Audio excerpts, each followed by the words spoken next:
So a lot of people have been talking about reparations for slavery in the news. Have you heard about that? Yeah. What do you think about that? Oh, we're past due. We've been past due. Do you think it's a good idea? Yeah. Why do you think so? I have no idea. Do you think that gay people should get reparations? Yes. Why do you say that?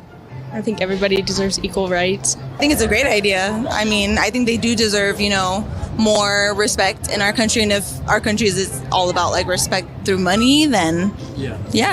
If that's the way we can pay it back, then I think it's a great idea. How I feel about it kind of is I was born in a different time.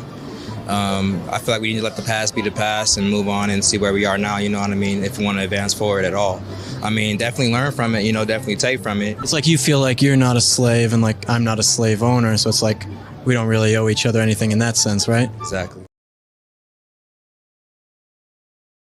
I believe we live in the freest, fairest land in the history of the world.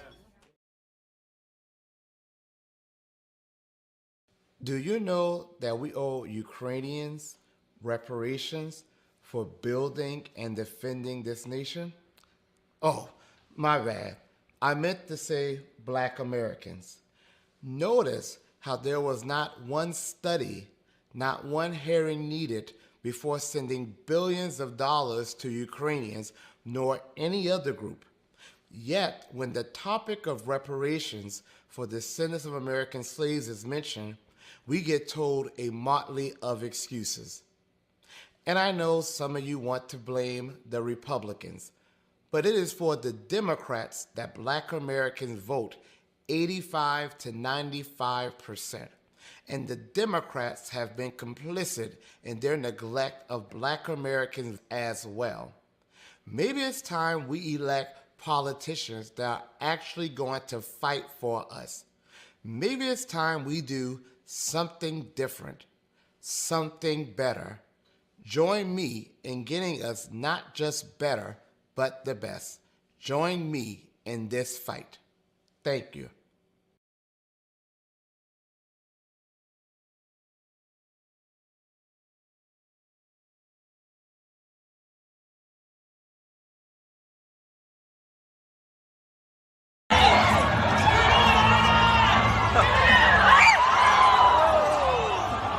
Lead us not into temptation, but deliver us.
tired.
Living off borrowed time, the clock tick faster.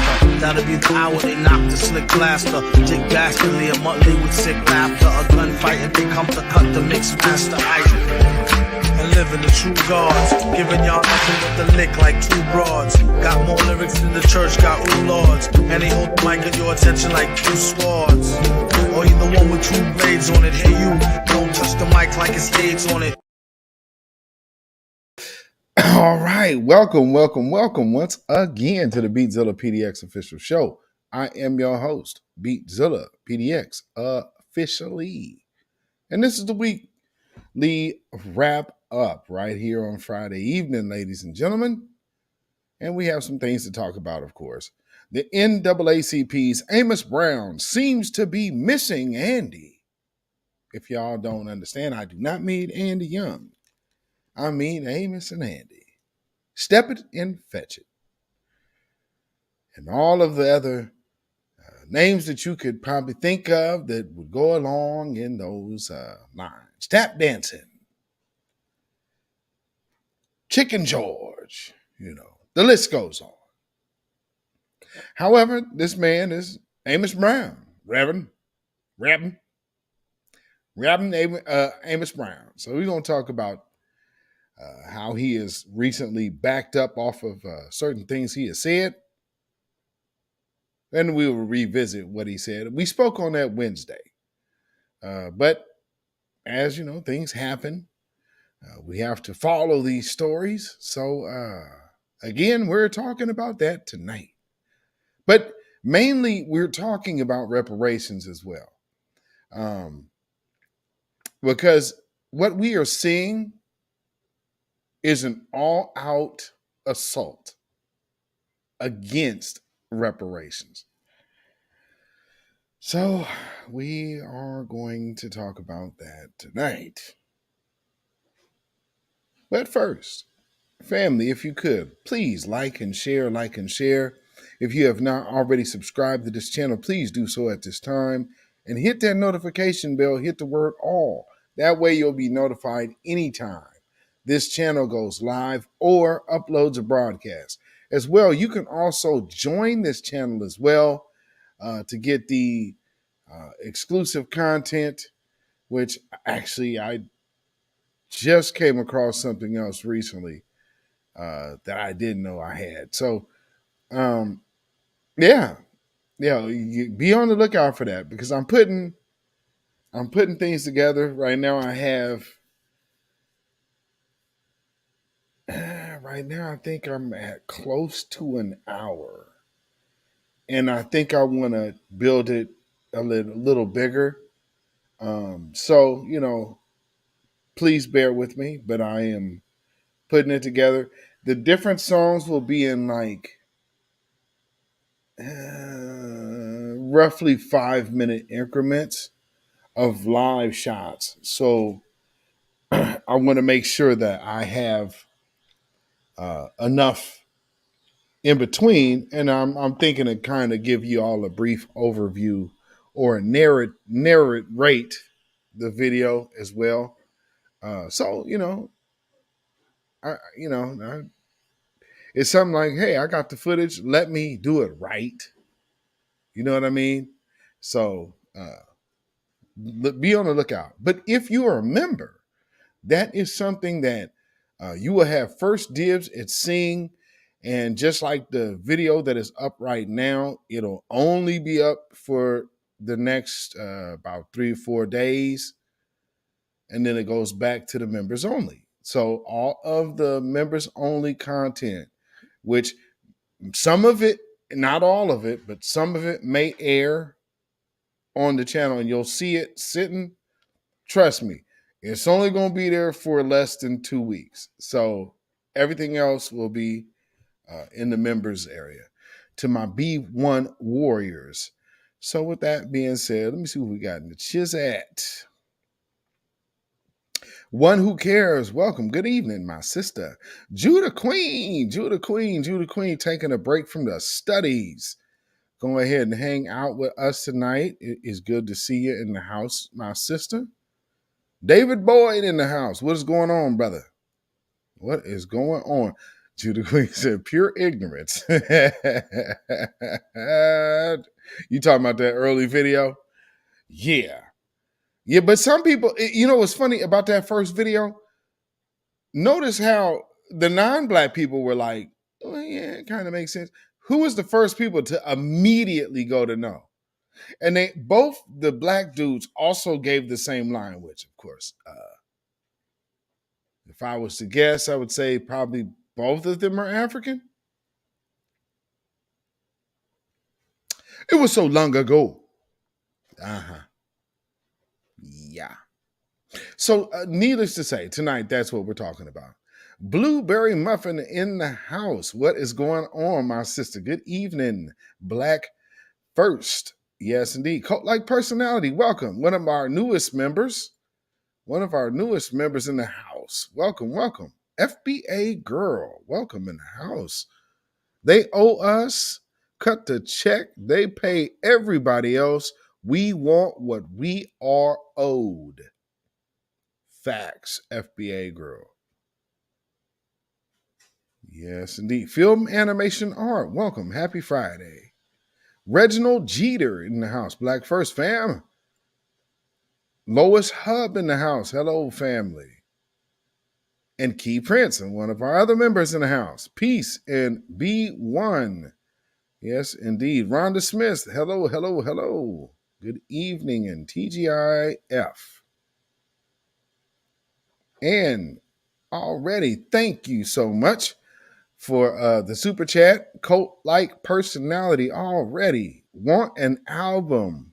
How do you? Yes, indeed. We have some things, in mind. And right now we're currently working on a record. Not a solo record, but there is a lot of already recorded solo material, but I would want to get into some newer material as well. So, cult-like personality, thank you so much. And I will definitely be taking that into strong, serious consideration. Guaranteed. So thank you so much. Peace, power, blessings, and protection be up on you and yours. Thank you so much. Blessings to you. Judah Queen said, I will be on all Friday broadcasts because it's the start of the weekend. Yes, indeed. Yes, indeed. I know, when people don't see you for a minute, they're like, well, what's going on? It's like, hey, our sister is in, she's hitting the books. So y'all give her some love and a round of applause for the student. As hey, so when you don't see people, for a while, it's not that they don't fool with the channel no more or nothing like that. They just got something going on, Miss D, Miss D at Sweet 201. Welcome. Oh, Yela Arquette, welcome. Random Beat in the house. What is going on? All right. So let me see. Where do I need to go first?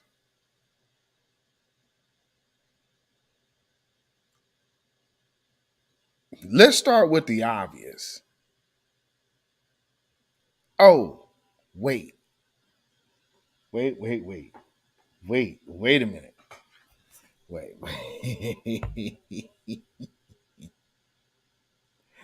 First, let me read this little article right here because Lori Lightfoot has been outed. And there's a lot of Democrats and black Democrats right now that are seeing the writing on the wall and are noticing that things are taking a turn and taking a change. It's changing. The political ecosystem is changing for these individuals. So what do they have to do? They got to figure out something. But see, Lori Lightfoot is a sign for these people because she has all of the elements of, I guess, the ammunition of shame. If you could think of having a war chest, these people, like the Democrats, they use all the elements that somebody can shame you with. That's their weaponry. Well, this is from the Huffington Post. I guess this is some kind of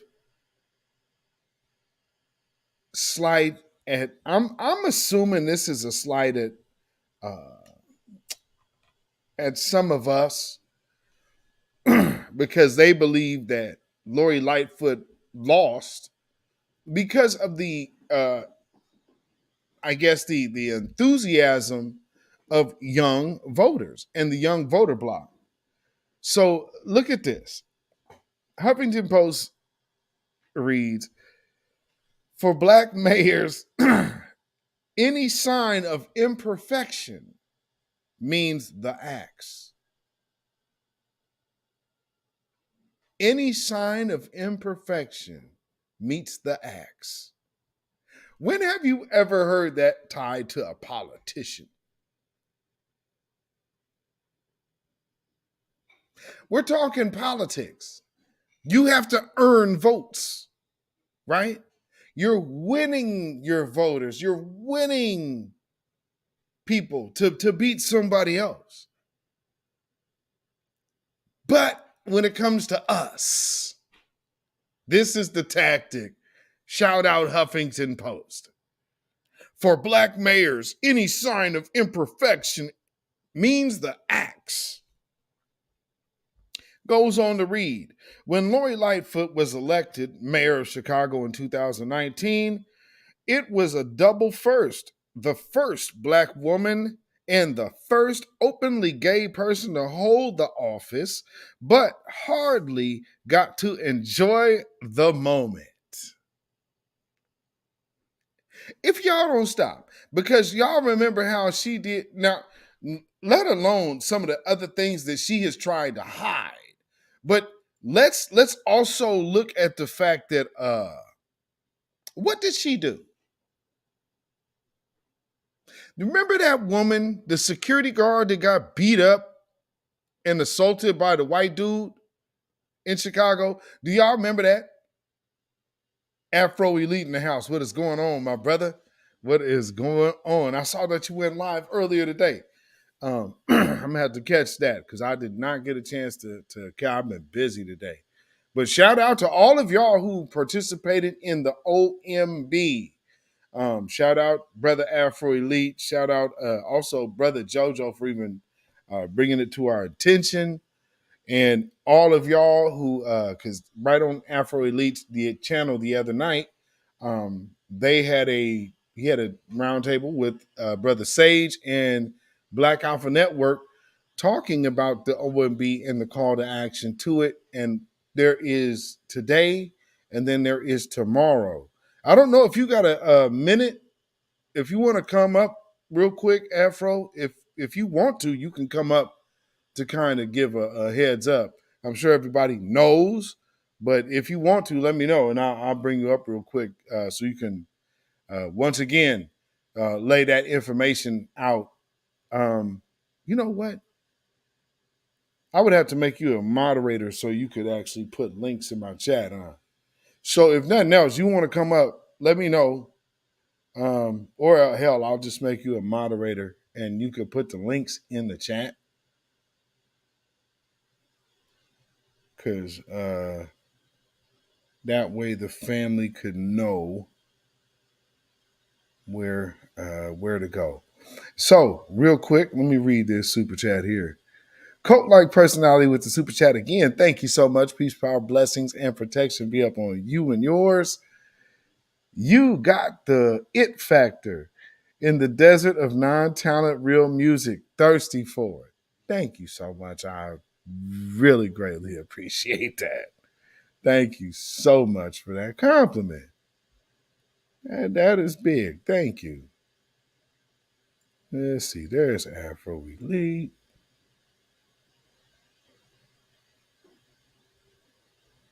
And there we go. Okay. Now, Afro, if you want to go ahead and drop those OMB links in the chat, you can go ahead, brother. Yes, indeed. So again, thank you so much, Cult-like personality, for the super chat. So like I said, let's get to the first video of the night. But again, before that, let me finish reading because we're talking about Lori Lightfoot. Let me not get sidetracked because I'm looking at this other video and I'm just like, "Who y'all got to see this?" Let's see. Where did I stop? Oh, okay. In Chicago's mayoral election last month, after the turbulent first term, Lightfoot failed to even make the cut in the first round. After she won the popular vote in a runoff 4 years ago by nearly 50 percentage points, it's the latest proof that the times and political tenor have changed drastically. They paying attention. They paying attention, family. Oh, they paying attention. The optimism that usually attends the kind of ceiling breaking achieved by Lightfoot has been dulled by new urban realities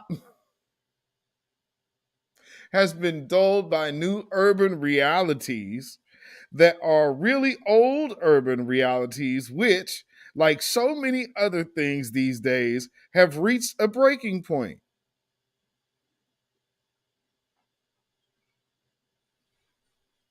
Old urban realities? This is the Huffington Post, mind you. Boy, you trying to make this as democratic, liberal as you can. No, black folks. There's only one group of people that has this situation here. The hell y'all talking about? Oh, Lord. Let's see. Let's see. Old urban. Like so many others, these things have reached a breaking point. The lack of affordable housing.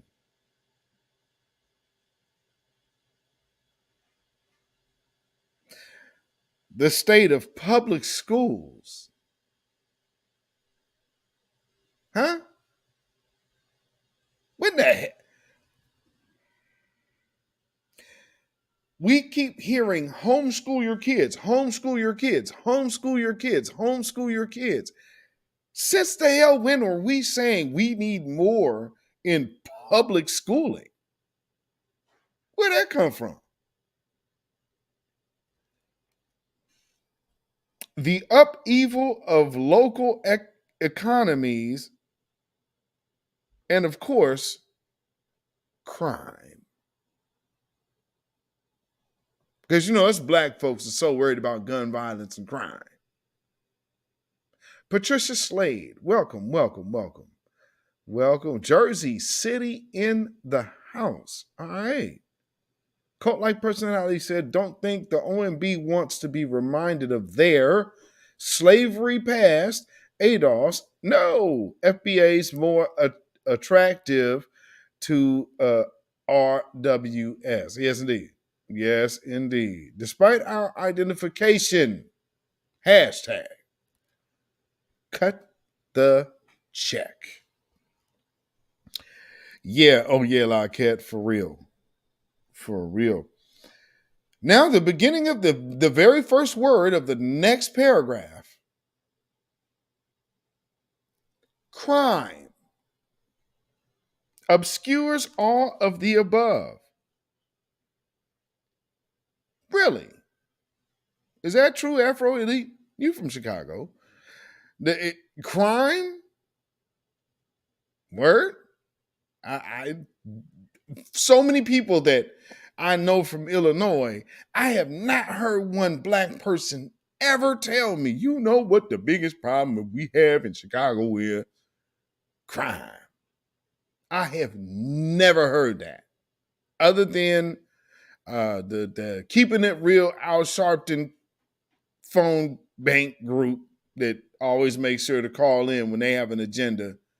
Notice that and make sure that, see, that's a platform for a message. And because it's a call-in type of thing, it gives the appearance of it not being associated with the boule, because these are just random callers. No, they're not.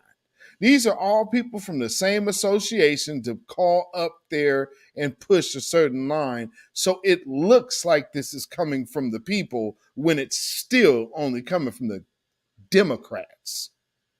I had to catch myself right there. Lady Effa in the house. Welcome, welcome, welcome.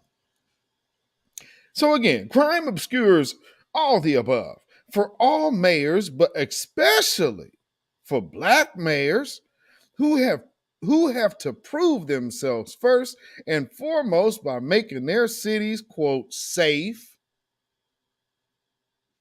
Well, let's stop right there. What does that mean? Because doesn't safe when the dominant society is talking, when they're talking about safety, doesn't that mean kicking black folks' ass? So the first thing that a black elected official has to worry about is how do you use black people to get in office while simultaneously creating things to kick black folks' ass.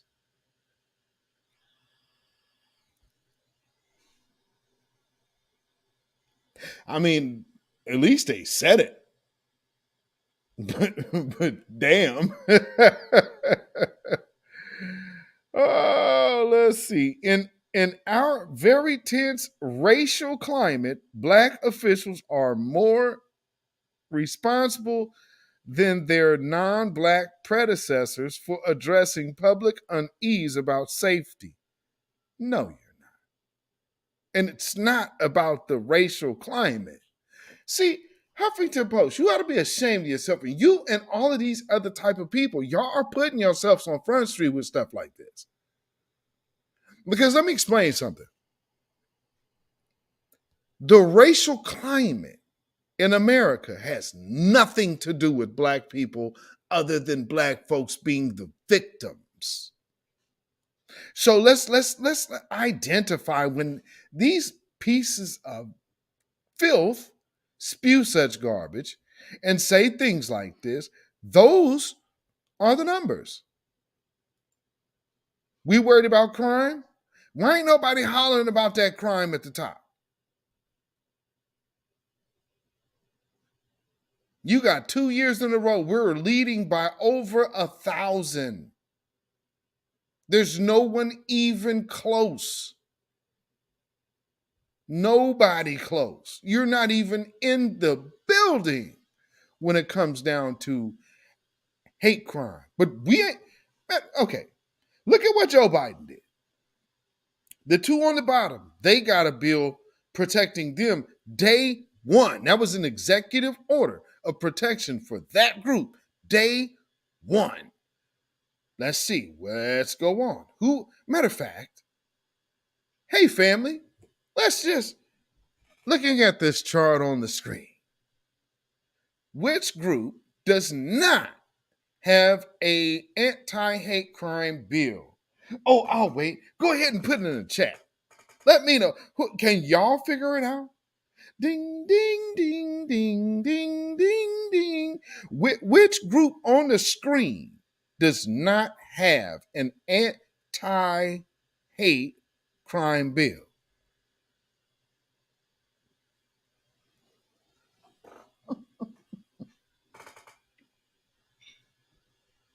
This makes sense to the same people that say reparations does not make sense.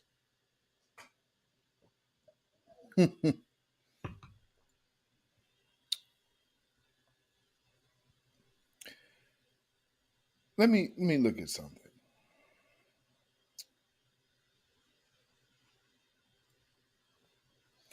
If you have all of these other groups that have advocates, like right now, we have Joe Biden advocating for Latinos. The whole reason why this OMB thing is even popped up is because of the damn Democrats. Y'all understand that? Like, this is a special thing that they've done about this designation thing. This is out of the ordinary. It's not routine. It's absolutely different. And then they're having multiple conversations because what happened? They realized once we started disassociating ourselves from broad terms, ooh, the umbrella just went like, you know how, like, imagine being at a bus stop and you got this big ass umbrella. Only you can hold it, and it's not too hard for you to hold. You can hold it. But the benefit of your umbrella being so big is that everybody around you also can stay dry. What happens when you close that umbrella on them? Now everybody's saying, oh, wait, hey, we ain't them. Oh, yeah. See, yeah. We're all Latino. But see, you know, we're Afro-Latino. See, we also come from slavery. And, you know, our ancestors go all the way back to the ships coming from... Oh, stop. I hope y'all paying attention. I'm saying that OMB shit is eye-opening, family. And if you want to know how much of the world has depended on you being oppressed, you better not ever let nobody tell you they ain't know what these folks done to you. See how fast they went and scrambled. That's telling you the truth. Soon as y'all saying, nah, we gonna be this over here, and we need to take all these immigrants off our shit. We need to take all of these people up off our shit. We need to just be this, and this is who we are. This, and this.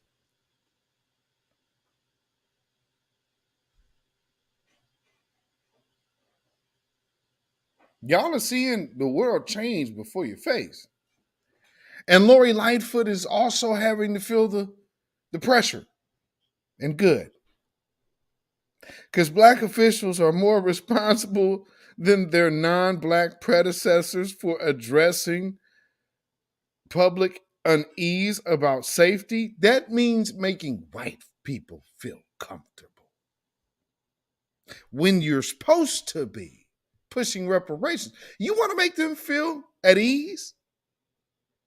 Put a chunk in alleviating crime by taking a chunk out of poverty by way of reparations. Your scientific geniuses can come up with understanding poverty is the leading result of crime, or the leading cause of crime, rather. So why not end poverty for these people? If that's what you wanted to do. Yeah, no. But they don't. And unfortunately, we get Black folks in positions, like they say, Black faces in high places. Yeah. Thanks, but no thanks. for addressing black places and high places. God, this other video that y'all gonna want to scream at this other video I'm finna play, y'all. Jeez. Another Lori Lightfoot in Kentucky. But we gonna get there. Lordy me. So the unease that's always tried to the fact that everywhere in America, crime, no matter who actually commits it, has a black face. Well, thank you, Huffington Post. You went ahead and put that one in perspective. But just now, we've been saying this for a long time. So over here in the new black media, the grassroots, we have long told you that crime means black. Gun violence means black. They don't have to use Muslims no more because now Muslims have started identifying again as white for the time being. You know. So you don't hear Muslims too much no more.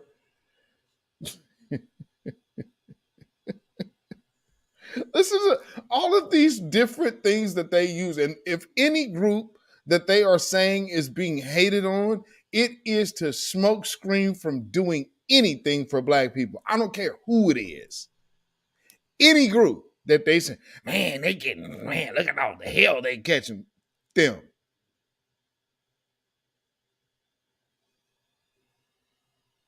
Same with Ukraine. All of them. They don't need a dime of American money. They don't need to deplete America's war chest, but actually they do. But that's for another day, and actually for the final call of the show. But nonetheless, reading on. In the era of revitalization demands for in an era of revitalization or revitalized demands for racial justice, this is still true, perhaps more true than ever, greatly aided by social media like Fox News. No. Fox News is not social media. Fox News is mainstream media. Somewhere where they're above you, Huffington Post. What are you talking about? Fox News, social media. No. See, these people are trying to be slick, ain't they?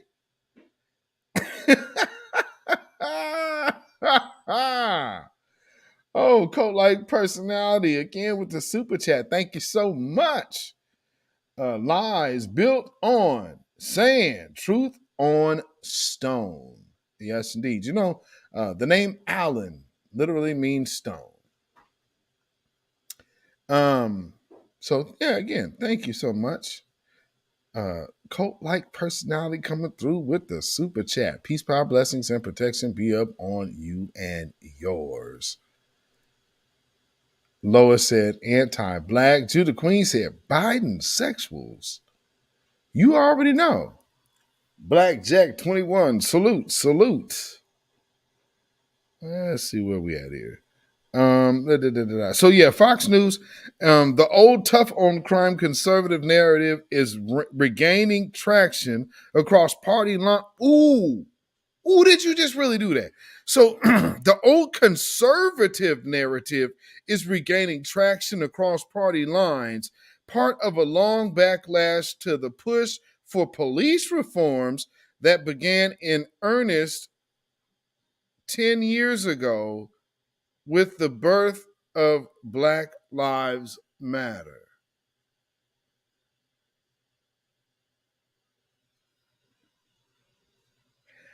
It's 2023. It's an off year. Are these people really trying to jump back over into the defund police conversation? But they're not even technically doing it. You're having your media, Boule and whatever, puppet you have to kind of push a suggestive notion. Absolute crap. This is game, family. It reads on to say, what an irony, or maybe just perfect timing, that this is also the same moment when there are so many black mayors of major cities, from Chicago to Los Angeles, Houston to New York, yet they are being burdened as never before with solving a problem that has no quick or easy solution. There it is. Now they have officially transferred the Barack Obama give him timeline down to every local black official.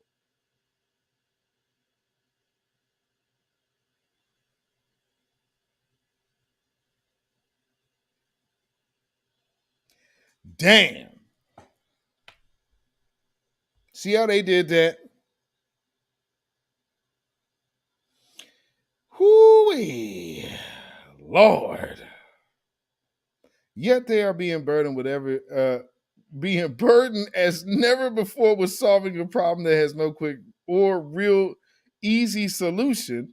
At the same time, they are tasked with addressing police brutality complaints from Black Lives Matter activists and ordinary citizens who are rightly concerned that the new hyper-focus on, quote, crime is meant to scare people of all colors. Uh-oh.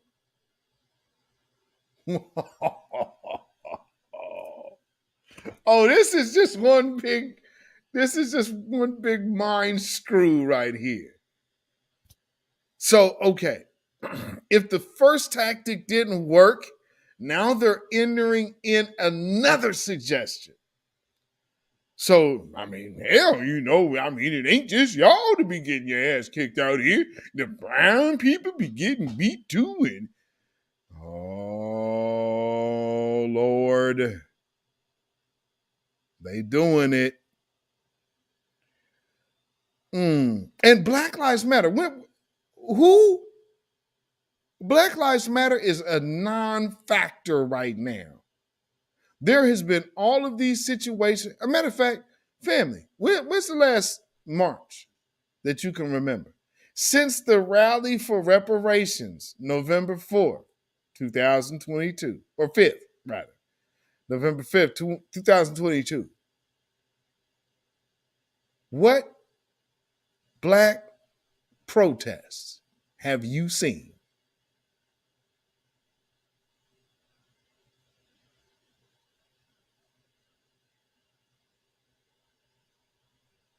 You may have seen a few marches here and there, or a vigil for one fallen, but that was a one-day thing. There's been no major protest of people sitting out here. We're going to stay out here, except in Atlanta. Nothing about all these black deaths, but that Cop City thing. Oh, that's getting attention, and they've arrested 30 people with conspiracy of domestic terrorism. There's only like 2 black folks in there, and they look like immigrants. So that's all they shit. Now, they were out here involved.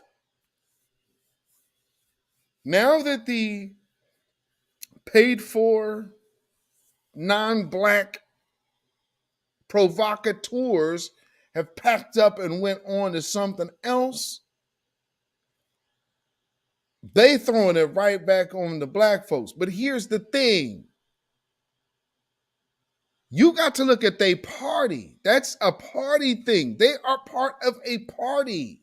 That's not part of the community. And stop trying to blame the community for not supporting Lori Lightfoot. Lori Lightfoot is not getting support from the black community because Lori Lightfoot despises the black community. And that's the bottom line. She ain't did shit for them people. And she's out here trying to make, how wicked is it to know that you have a poor black neighborhood and you close the school in that neighborhood, but we ain't got no money to send your babies to school. Let's bus them over here. But as soon as these refugees come over here, you got money to build a school and house them?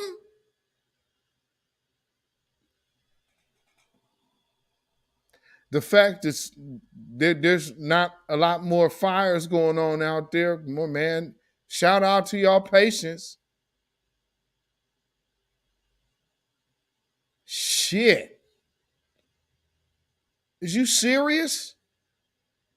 You're going to try to starve us out. And then the moment one of these low birth rate Ukrainians, because you got low birth rates, you understand what this is about? Why we're involved in Ukraine? It's about them low-ass birth rates. Let them fool you on all that other bullshit. It's bullshit. No. Go look at the birth rates of these people who are fighting, and maybe the truth will pop right in your face. You'll be like, God damn. Oh, y'all got a serious problem. And something that you have to understand, their numbers are dwindling, which means they will have to give up power and control of their armed forces and of their police to non-white citizens. Oh, they're terrified. And now we over here talking about getting money? You understand what's going on? I hope y'all paying attention. Now you got coons like this. Black Lives Matter. Black Lives Matter ain't been a factor in I don't know how long. Anyway, and I'm just going to read a little more. I ain't going to read this whole article. I just want to finish this.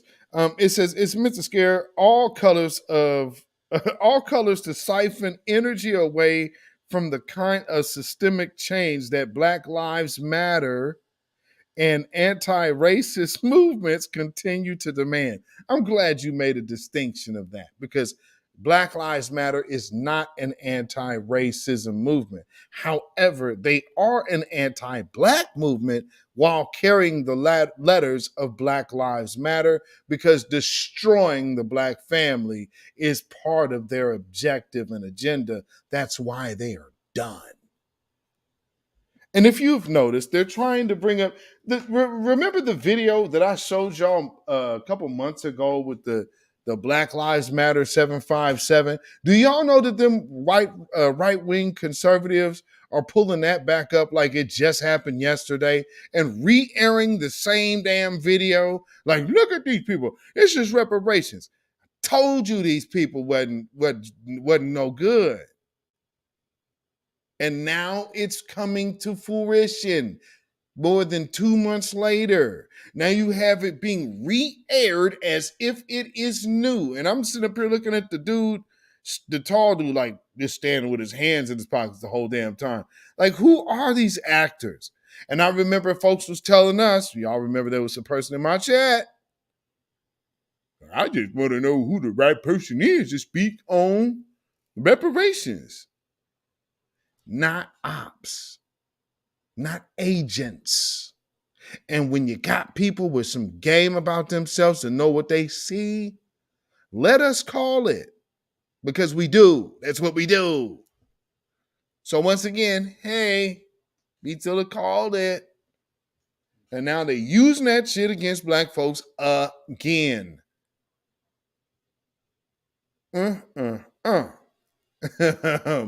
Black Jack said they are using proxies. You better know it. You better know it, bro.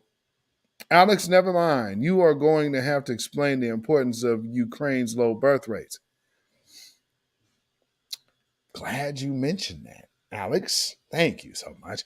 You know, the other morning, I had to make an early morning trip, and I was listening to NPR's early morning show in the car. So I'm listening to NPR, right? and they're talking about Ukrainian birth rates and how their birth rates are decreasing at the rate to where there are multiple empty beds in the maternity ward. Y'all hear what I'm saying? There are empty spaces in the maternity ward. They're trying to figure out what to do with it because, so it's a visual thing. Why you think America is over here fighting for them folks so tough? Because they see themselves over there. So if their sub-zero birth rate replenishment, and something that they mention procreation as replacement, not immigration. So they push abortion down our throat, push trans bullshit down our throat. Let's not have reprocreative sex. While they're over there and we're funding $1 billion project to keep whiteness in power. So much so.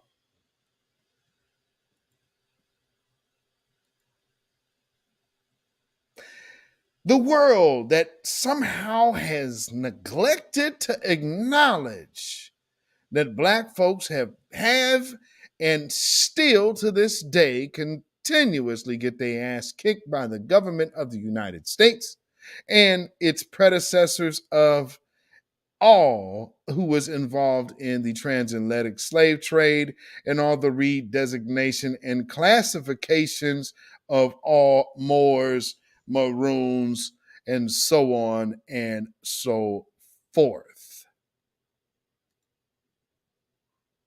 Well, let's check this out. Something that they were able to do is all of a sudden say, let's hit up Putin for war crimes because what he's doing is inhumane. Check this out. The International Criminal Court.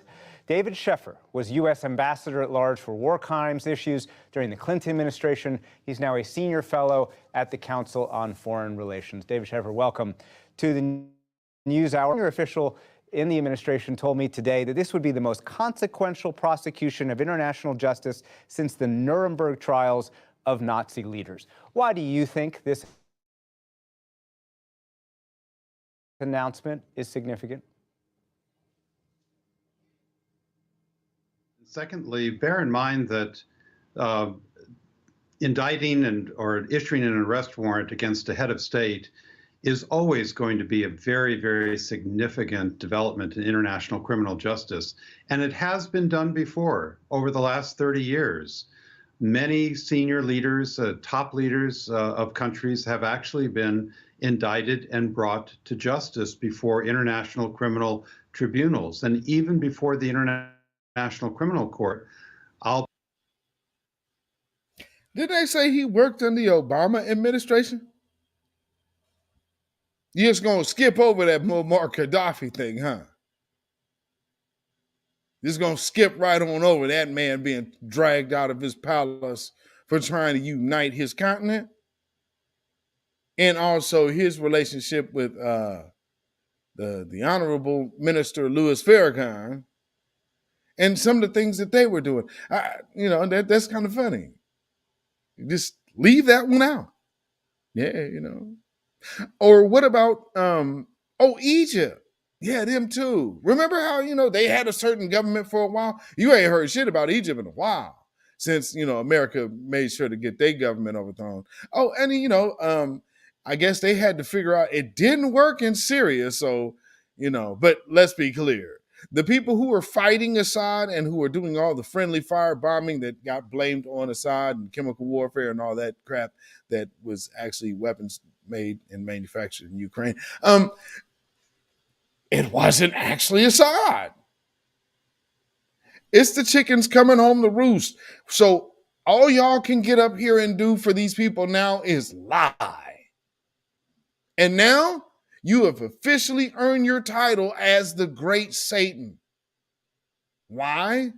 Because you know you lying. And you were with Hillary Clinton, Joe Biden, and Barack Obama already. You know good and damn well that what you saying is horse crap. Bashir of Sudan, Gaddafi of Libya, they were indicted while they were in power. He wasn't indicted. Stop it. You guys funded people to insurgents to go take him out his palace and put a bullet in his skull on the back of a damn pickup truck. What the hell are you talking about? What the hell are you talking about? No, sir. We're not going to rewrite history.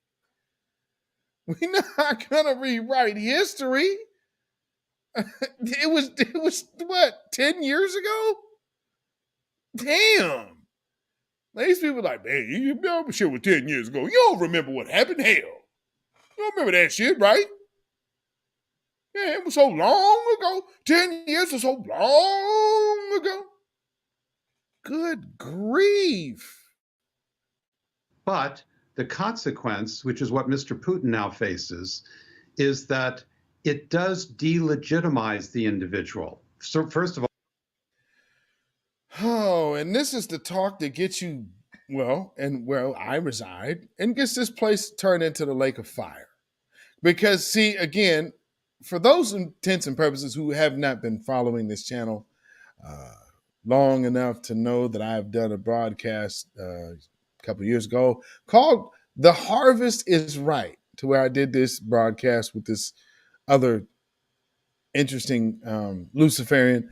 But this, like this one here. So this deceiver, we talked about the harvest being right. And I guess how fitting, that it was a Luciferian sitting over here on my broadcast talking about the harvest being ripe, and where we discovered that there are 172 plus live volcanoes in the continental United States. And now these folks got hypersonic missiles. And we talking about, we're gonna just socially indict them. Ooh, where are you hearing that type of lingo? Where's these indictments coming from? So you want to indict them in the court of public opinion. Well, that sounds familiar, huh? Can anybody tell me? Where have y'all heard societal indictments from? Where have y'all heard that at? I'm just wondering. Lord, dark-skinned brother in the house. What's going on, brother? Well, certainly as an international pariah, but secondly, even domestically, it starts to erode at that person's power domestically. And I think it'll be very interesting to watch how this affects the Russian opposition within Russia with respect to Mr. Putin's own fate in the near future. We've never, of course, seen the ICC indict a head of... That was an interesting little point. His own fate?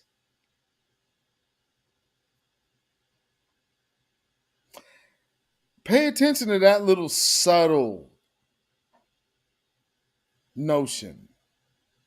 It sounds to me that these folks once again are setting themselves up to take out a world leader by one means or another.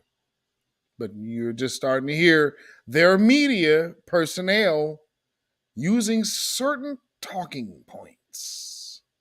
State from a country so powerful as Russia. Do you think this could lead one day to his arrest? I think there's that possibility. Even if it doesn't, he goes to his grave being an indicted fugitive of an international criminal tribunal. But coming from people he don't respect. What the hell does that mean? It's coming from people to whom he does not respect. international. You understand who this man's? Okay, this is where you are using this as propaganda, because now we're talking about Putin as he has no friends. Yes, the hell he does. And every last one of them has nuclear beef with the land we are located on. Don't let these stupid morons fool you. They are sent here to lie to you. Again, this place is in danger. You understand me? All this is here. So yeah, the fact that we better get our reparations because we need our money worth something. Break us off. Because you nuts are about to get this place destroyed. Hypersonic missiles and these people over here, whatever. Okay. And China say enough. Like, America talks to China as if China is beneath them. How do you talk to the person you in debt to? Like, man, you better do what we say. China ain't. They tell America like China is some kind of cowering to America. Man, China already told Australia, if you get that submarine, we might have to blow your ass off the map. Now, they ain't telling you that in America. But I saw the Chinese prime minister on a news channel, on the international news, because they keep that shit away from people over here. So you have to go online to go see some of these other satellite internet news. And, you know, this dude was talking to this man in about Australia and this nuclear submarine. He basically saying, man, Australia, if you don't respect China as you respect America, you got action. You better not them people. The hell you talking about? Boy, I'm telling you, man, you all better get away from these white folks. Y'all be thinking like, oh man, G.I. Joe. Nigga, please. North Korea, China, Iran. They better keep India happy. But I mean, man, you sitting on an issue. Not to mention Syria. Like, Syria got all the reasons for some get back. And go ham over on Israel. So, I mean, man, I don't know what they are trying to sell you over here on this news, but this is not what is indicative or representative in true fashion of what's going on around the world right now. At all. This some, hey, you know, we still got it. We're still the big man on the block. You know, no, you are not. I do think 10, 15 years from now, perhaps Mr. Putin will not literally be in political power in Russia. And at that point, his exposure is even greater. And the opposition, if they seize power in Russia, will see it to their advantage to actually turn him over to The Hague. We certainly saw that in the Balkans with respect to Mr. Milosevic. Ultimately, name me which territory that has went against Putin has been successful. Some of y'all were probably too young to remember Georgia, the European state of Georgia. Y'all remember when they was reincorporated?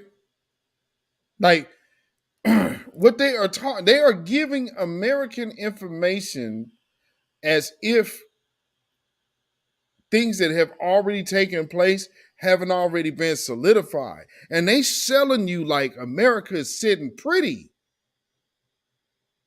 No, Mr. White Man, you are, all of this is bullshit. The hell are you talking about?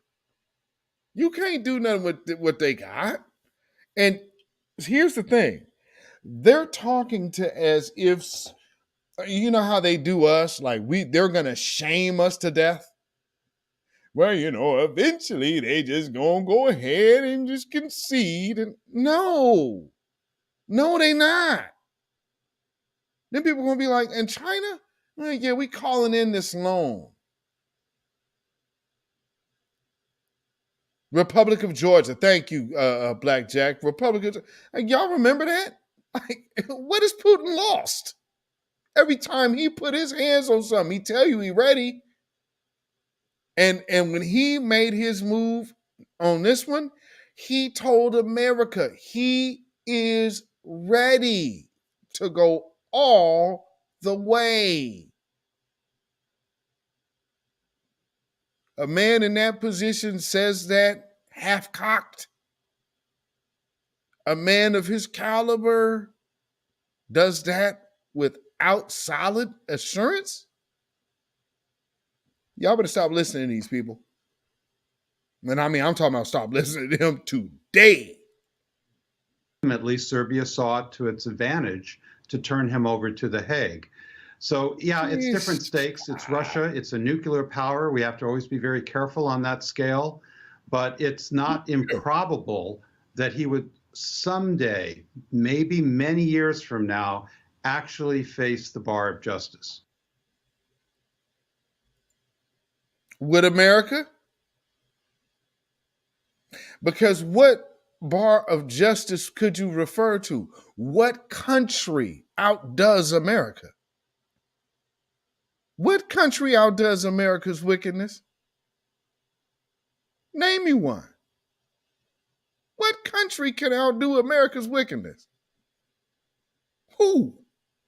Whoever in history outside of Rome itself, or Mesopotamia, Babylon itself. Who? Well, I tell you, these Mesopotamians is something else, ain't they? Right it to the end, baby. I guess. Jeez. But always remember, the white man broke every law in the state and federal penal code system in order to establish every state in the United States.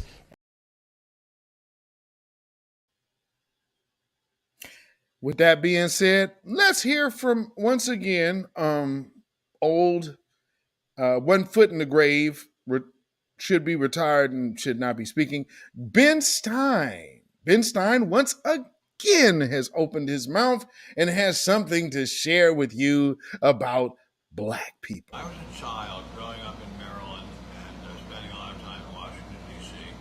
I would drive by the neighborhoods with my parents driving the car where predominantly Black people, in fact almost all Black people lived. And they looked so raggedy and sad, and their neighborhoods were so run down and miserable.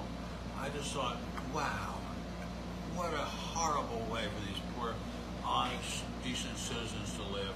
If I woke up in the morning and I were, as we called them then, a colored person, a Black person, we call them now, I'd want to kill myself.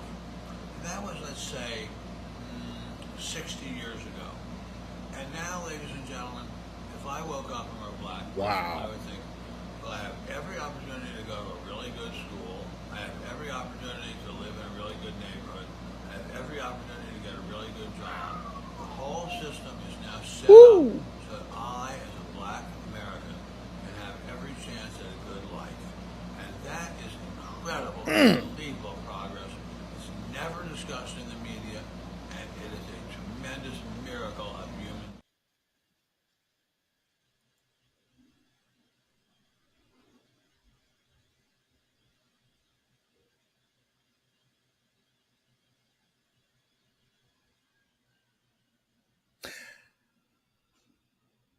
Next set of questions. Hey, Ben, what do you think about entertainment? Well, you know, those Blacks, I mean, and back in my day, we called them colored. You know, they are so talented. I mean, you know, I can remember hearing Smokey Robinson and the Miracles, and, you know, they just seem so happy and joyous and Black. Oh, those lovely Negroes. Oh, I mean, that colored music when I was growing up. You know, my dad would like secretly listen to the colored music, but he wouldn't play it loud in the neighborhood. So he'd play it in his den. But when we were in the car, we would listen to like all of the Pat Boone records. We'd play the Pat Boone and then, listen to all the country and western. But when we get home, my dad gets into his room, then all of a sudden he plays out these records I've never seen. The Thessalonians monks, the Thessalonians, and the Miles Davis and the Charlie Parkers. I seen all the Louis Armstrong. I mean, but my dad said, you can't tell anybody we have these records. But, I just look at now, black people see, you're so happy. Like, look, you're not even being treated like Frankie Lyman today.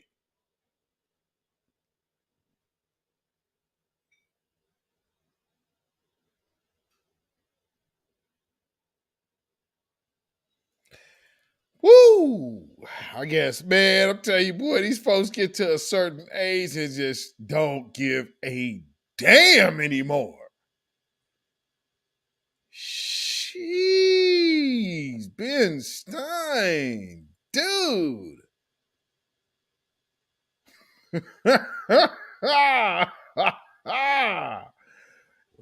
Yikes. All right, Ben. Give it to him. So, let's see where I want to go. I'm just, oh man, how are we going to power through this one here? Oh, where are we going next? I'm just looking at these videos.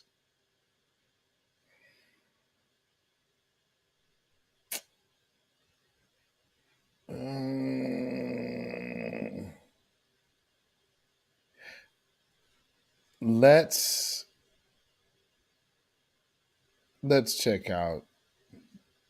Oh no, I can't put it there. So let me move this over here. So let me check out Laura Ingraham. Because again, we're talking about reparations. And understand, man, this Reverend Amos Brown brother, he didn't just issue such a statement and just say, this is what came to my mind. No, this is a statement coming from the NAACP head folk saying, hey, don't you get out there and let them just get no cash reparations talk cracking.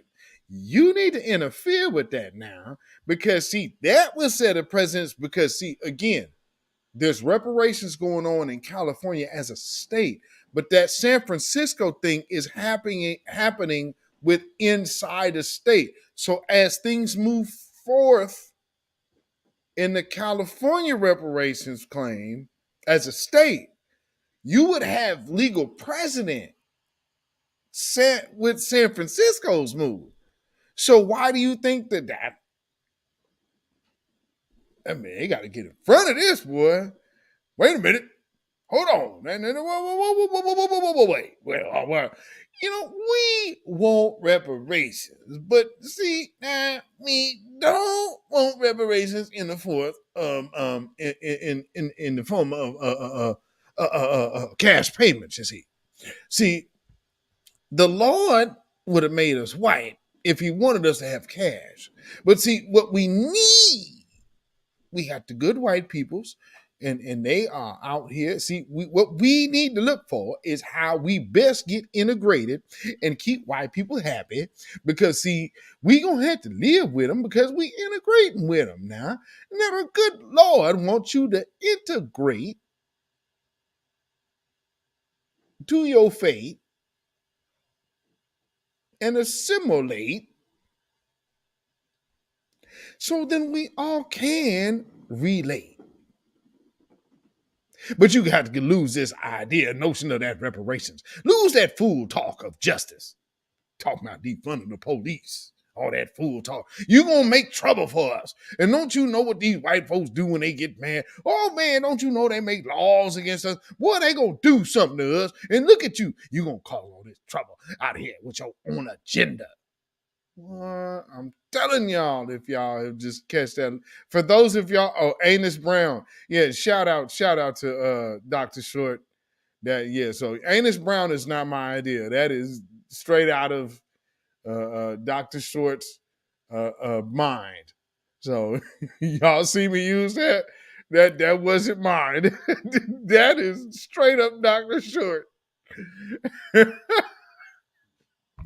And I'm gonna read his letter because he sent me the letter he sent to Dr. Short. And I wanted to read it on the space earlier, but I'm gonna read it for y'all before we get out of here this evening.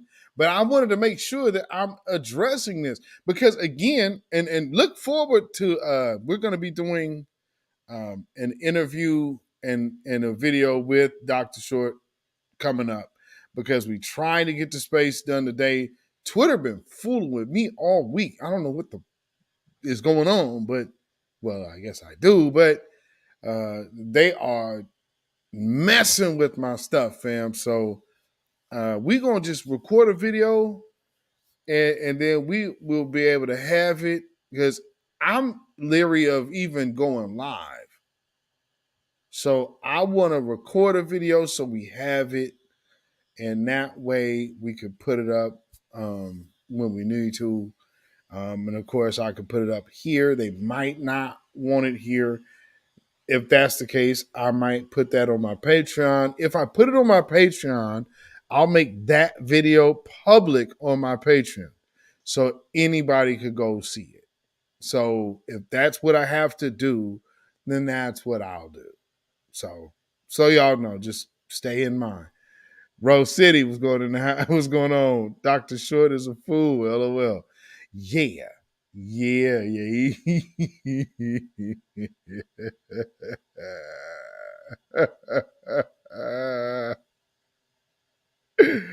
Oh boy, you said that Amos. I ain't calling him Amos Brown. I'm calling him Anus Brown. Like, you should just go ahead and title it that. So yes, that is how we came up with the Amos Brown title. That is from Dr. Short all the way. And again, you know, for those of y'all who have watched the Maroons, y'all, and of course the Hidden Colors series, y'all are familiar with our good elder Dr. Randy Short. So, you know, we always have to show our elders love, like I said. And they was fooling with our space so heavy today because they did not want this truth coming out because we was going to talk about this NAACP thing. But you know how our conversations get, so we will record a video off script and then upload it. And who knows that? Because you all know Dr. Short got a lot.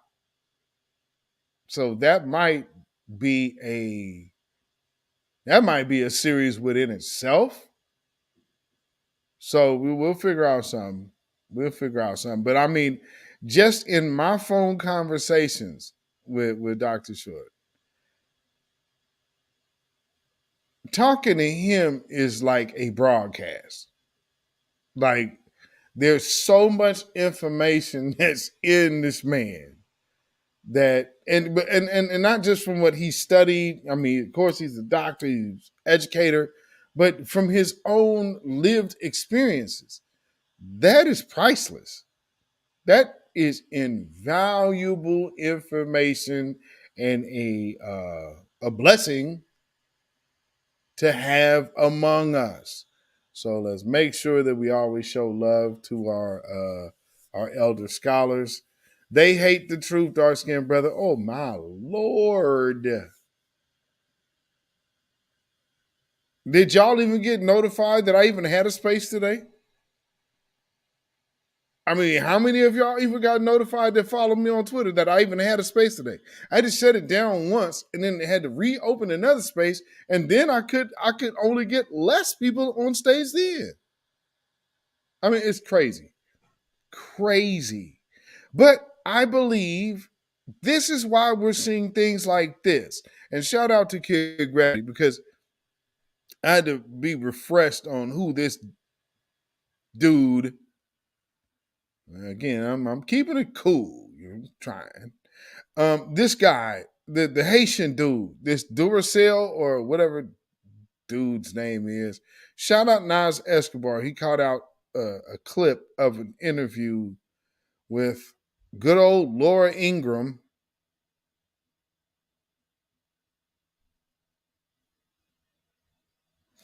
And this Haitian American that has no claim to reparations, but he has an opinion. So let's hear what his opinion is. Let's take a listen. Great to see you tonight. You have an interesting perspective on this debate. Explain. Yes, I think it's important that, first of all, we call this exactly what it is. This is 111 ways to gaslight Black Americans into thinking that we need to be dependent on a system of handouts in order to be successful. Black Americans have been indoctrinated.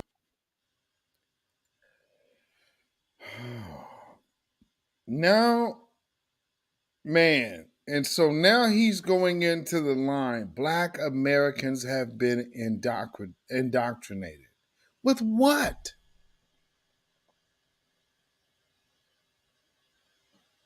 Never ending slavery to this day.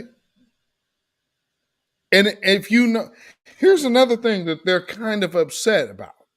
Y'all remember in California, the part of slavery in the was it 14th Amendment? They've abolished slavery altogether. So that doesn't even rate in the state of, I believe that's California, ain't it? They got rid of slavery, that little loophole. They did that on a state level. So think about that. You think that don't have a part to play in this?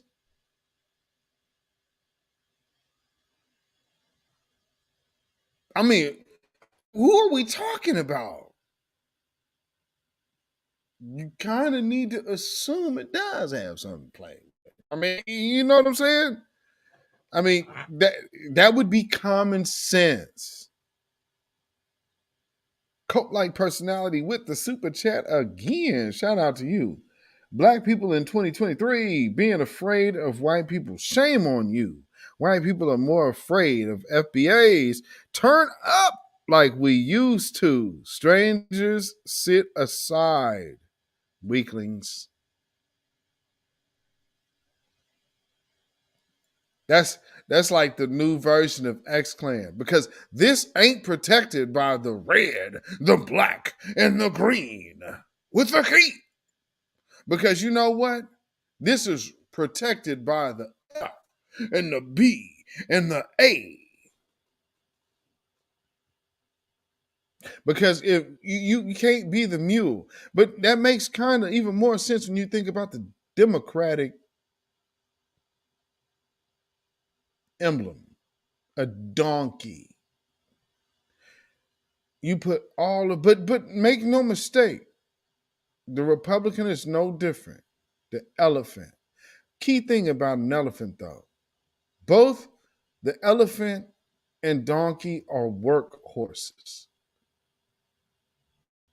You could saddle them with a lot on their back. But one thing that goes along with the elephant that is contrary to the donkey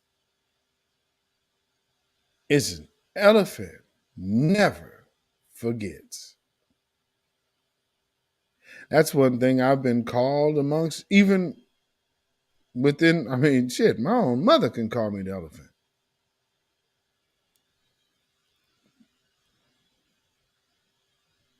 Like, I've been called the elephant by my own mother, but there has been people within my own circle call me. That's another nickname of mine, the elephant, because the elephant never forgets.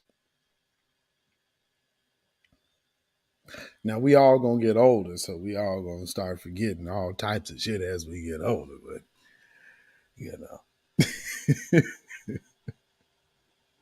but they, you know, and also like even in the story of the dodo bird, Hortense the elephant. I meant what I said, and I said what I meant. An elephant's faithful, 100%. So a person, an individual that takes holding to their own word as of a high level of importance. That's what foundational Black Americans are. Unfortunately, we cannot say the same for the fleeing tethers. Shout out again, Nas Escobar, for the find and catch on this video from this old sucker. And remember, this dude first said that, well, he tried to pose off as foundational Black American. And then Tariq Nasheed aired his ass out. And then we found out, and he came out back, started explaining, well, I didn't say that I wasn't Haitian. What I said was, I was born in America. Shut up. With these lies for far too long, and I used to fall for the lies until I took a deep dive into the videos on PragerU.com and realized how easily debunked these fraudulent narratives surrounding systemic racism actually are. Well, right now. Whoa. Up until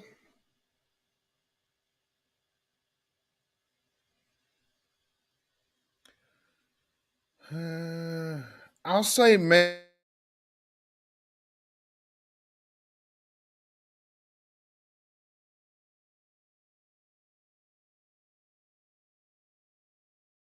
maybe the mid, let's say 2010. Hopefully I'm there. Why does it look like I'm loading? What's going on? Okay. So yeah, around then they were talking. Let me just go back. So I'm gonna set this up. And realize how easily debunked these fraudulent narratives surrounding systemic racism actually are. Okay, systemic racism. How long have you heard of it? 10 years? Like I said, I'll go 2010. You were then starting to hear more on a consistent basis the conversation of systemic racism. Before that, it was always boiled down to a word. Or what did someone say? Or did they pull out a rope? Or did they show a swastika? Or, you know what I'm saying? Because that's what they were doing. Well, right now, it seems like the San Francisco Board of Supervisors and then the Task Force on Reparations in California, that they are dangling the prospect of a lot of money and a lot of property and a lot of debt forgiveness. Does this end up blowing up in their faces? Whoa. What kind of debt is owed for a country built on free labor? So when you bring up debt forgiveness, aren't you looking for debt forgiveness for Black people not getting reparations? Because that's what that is. But you're here with a negative attitude towards debt forgiveness. Are y'all noticing the nature of the devil? They're literally arguing, and that's why we're shouting here, because I break down who these people are. And there are other people, of course, that do. You know, and a lot of people have bigger platforms. I can answer any question that you have about a white supremacist. I am a veteran doctor of the University of White Supremacy. I am from Portland, Oregon, Little Dixie of the North. So if you want to know about these demons, ask me anything. Maybe we need to do a Q&A session on that. I might have to do. Who these white folks gonna be pissed off?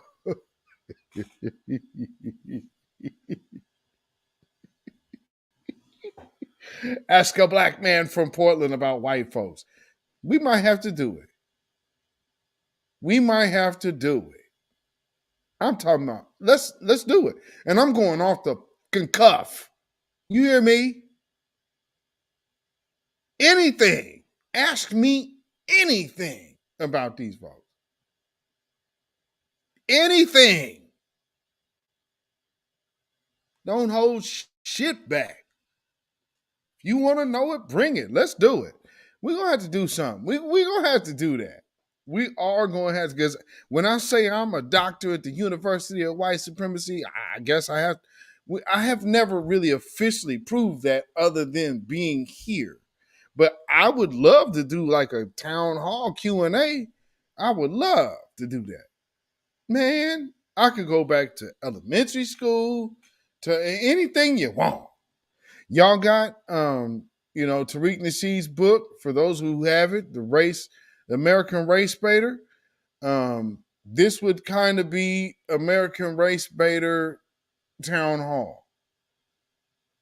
So if you want an understanding from a perspective of a person that was kind of isolated amongst a bunch of white supremacists, man, while still being of my blood,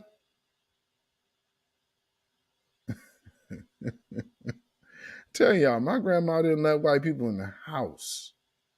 White people were not allowed in my house. I live in Portland, Oregon. So I wasn't raised with no coons. I was raised that these people do not even cross the threshold of our house. You'd have better luck with a black cat. Yeah, welcome to my world, niggas. People be like, oh, he light-skinned. Yeah, don't let the light-skinned and long hair fool you, stupid. I'm Cherokee Creole, which means I'm FBA, a true maroon, a Whitmore, all the way back to our family shield in Ireland when the Moors were ruling. And then we came to America. I had somebody call me a liar about my lineage. And I said, you know what? Well, considering that the movie, The American Maroons, is about to be coming out, I guess there'll be some things that'll come out in that movie that you would never know happened. So when you want to know if I'm a liar or not, there's a few people that found out the hard way I'm not. And then it might start to make sure, like, hey, me and Dr. Randy Short, shit, it makes sense. We should be in company. Makes total sense to me.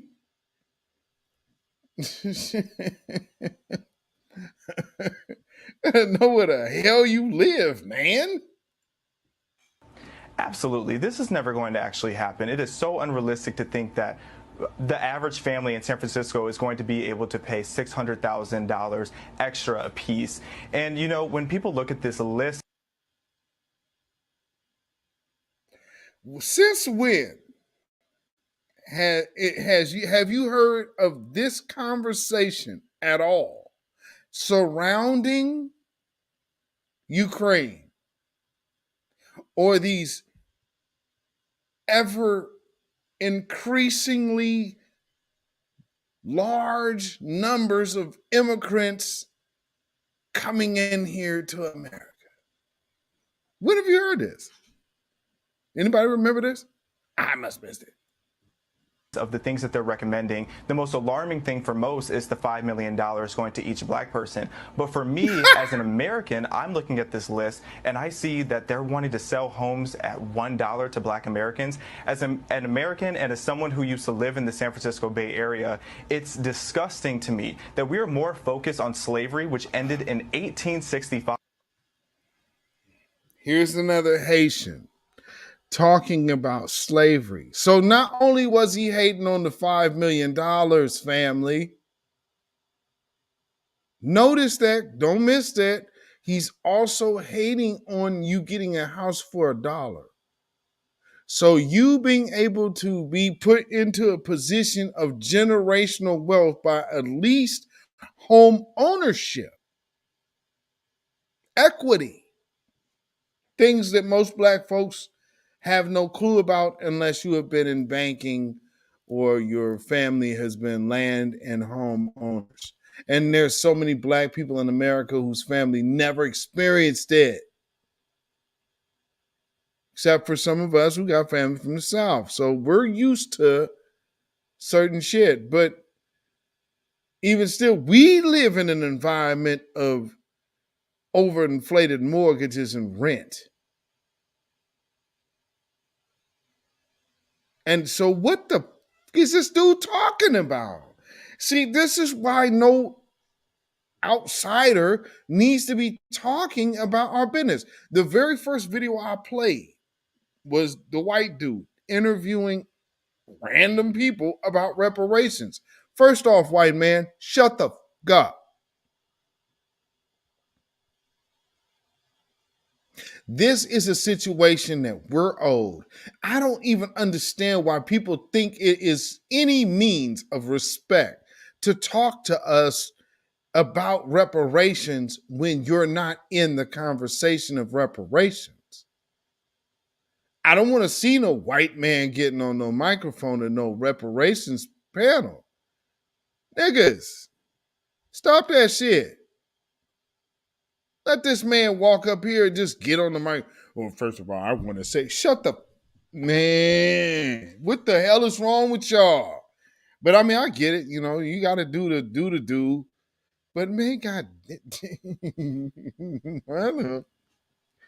you not this one. You up there? No, I don't think you should get it. And if you do this, hey, shut your ass up and sit your punk ass down. Matter of fact, get your ass out of here. Why are you here? Who are you with? I mean, y'all don't know how to, like, again, ask me anything. I'm from the University of White Supremacy. When you see one of them show up, you better go on alert. As soon as that white man walked in there, I would have this say now. People probably think like, oh, this is nothing. No. He's only there to dog whistle. Because he know where he come from. He know where he hail from. So he coming in there to dog whistle.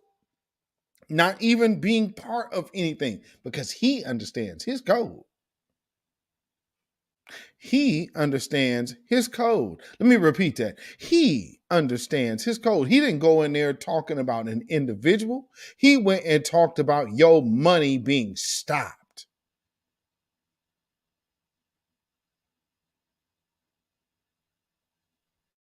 Now you hear a talking point coming out of a black face that subsequently is sounding very reminiscent of that same white man. Do you understand what I'm saying to you, family? This is how they play. Cult-like personality with the super chat. Once again, thank you so much. Peace, power, blessings, and protection be up on you and yours. FBA resume here in America. Y'all could never. No, they could not. Disrespectful tethers, hell to pay.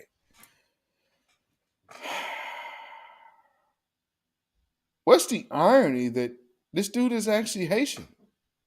How did it go for that in 1804?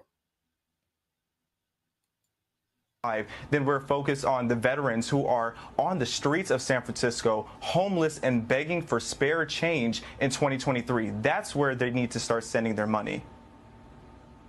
But don't you agree that, white liberals just have no interest in opening up their wallets? They never do. If I went up to a white liberal and handed them my Venmo account, they wouldn't send me any money, but they're the first people to demand reparations because it's just another level of them virtue signaling. And like you saw in some of those prior clips, people are taking full advantage. They're selling their books. They're selling black people their own oppression because it's profitable to indoctrinate people with victim mentality. Oh, you got out there with, making sure you took a good stab at Tariq Nasheed. That was slick. That was pretty slick. You see the little slick dish of Tariq Nasheed? They making these out there, they making it profitable. Right. Pay attention, family. All of this is by design. See, this Amos Negro, this makes me wonder about the conversations going on behind the scenes concerning these reparations meetings. Afro Troop TV in the house. What's going on? Diane Scott, welcome. That was a setup with the Democrats in on it. Bam! All meant to derail our reparations. Shit. What she said.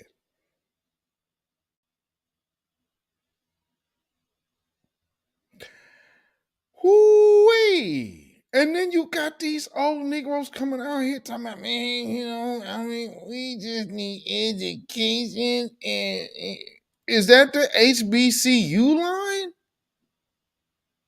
Nigga, really?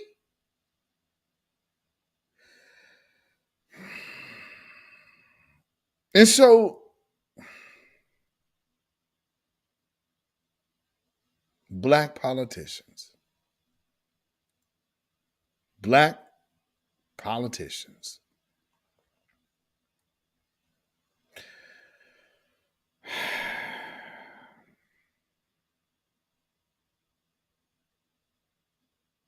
I'm going to just play this right now for you. Before this video, I'm going to just play it right now before we get to the video.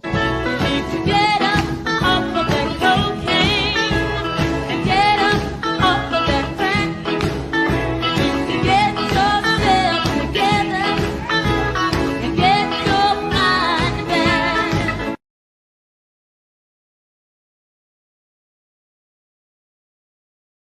Because I know what you're about to see. You don't know, of course, what you're about to see. If only we could get this amount of vigor and energy for our causes, that would be great. That would be dope. That would be powerful. And it would be historic. Well, as of course y'all know, reparations is the topic of the day. And somehow the Democrats have said, let's make these other things the issue. Oh, yeah, not my mind, by the way. See, now we have to get away from crime talk. Reason being, because the very second word of the FBI's most recently released statistics is none other than hate crimes in the United States. And so this is the Democratic platform. Also notice there are no anti-Latinos / Hispanics on this list. But all but one group, and I'm talking about from Joe Biden himself, got protections, anti-hate crime bill, every group except for one.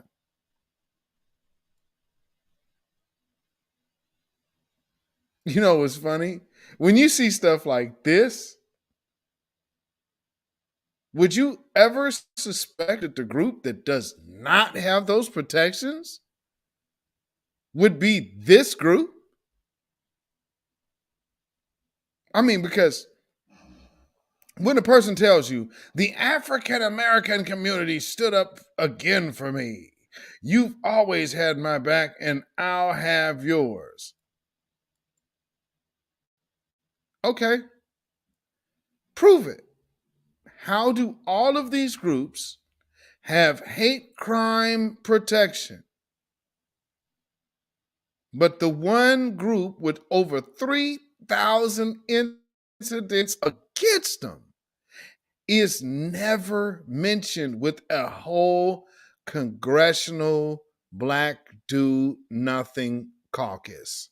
Sugar Jones said, pocket watching tethers. You know it. So with that being said, family, let's let them numbers just sink on in.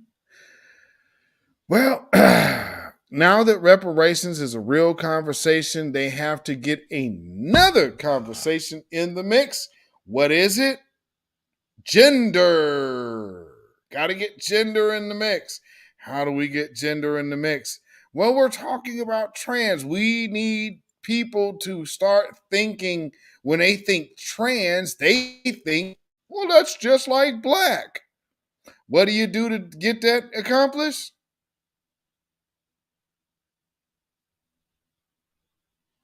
You implore the failed tactic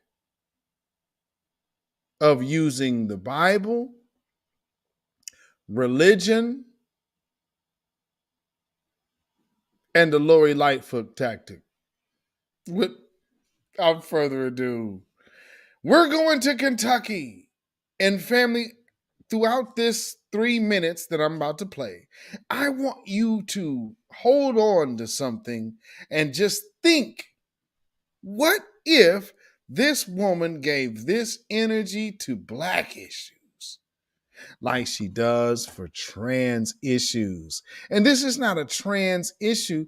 This is an issue from trans to not be around your children. And this is the response. Our government was designed to be for the people, by the people, to serve the people. And every day we come in here and under "In God We Trust," we say a pledge and a prayer. And this bill is neither godly nor is it the government. We think we know what other people should be doing with their kids, and not one person in this room will allow anybody to come into your house and say what to do with your kid. And if you will do that, raise your hand so we can. I've got a whole bunch of stuff you can do. It is an abomination that the Bible is used consistently on this floor. People are crying tears about God, and then when we tell you what the Bible says, love your neighbor, do for others, follow the golden rules, thou shalt do this, you don't do it.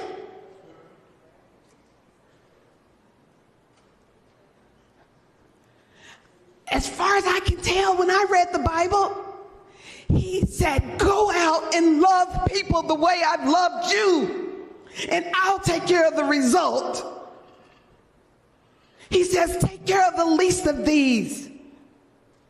Help the people that need them. Help the widows. Love people. The word love is mentioned over 500 times. The greatest of these is love. But y'all got opinions about everything, which is not why we're here. To be for the people, by the people, to serve the people. Now, I would feel a little differently if you had evidence that you let the government come in your house and tell you what to do, if you let your neighbors come in the house and tell you what to do, but nobody on this floor lets anybody tell you what to do, let alone the Dems. How dare you use my God for things against his people? I promise you, all the preachers in here talking about God's love, he sort of wants you to show it and not talk about it. He didn't say love everybody except the people you don't like, except trans people, except children, people of color, except the disabled. He didn't say that. He said love everybody. And then we spend a whole bunch of time trying to destroy everybody. And if it wasn't destruction, why'd you do it in the heat of the night? Why can't the people of Kentucky who put us here have the right to vote and know what's in this addendum?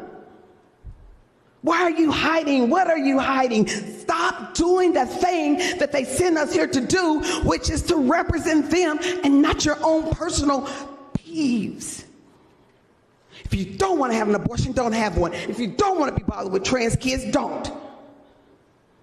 But how dare you tell other people, other parents that bear the responsibility for their children what they must do according to your wishes and not God's wishes.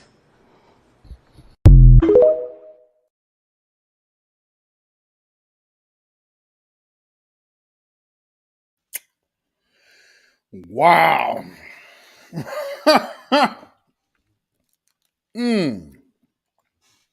So,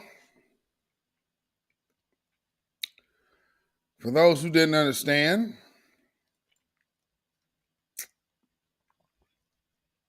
the shoehorning in African American history of LGBTQ trans issues,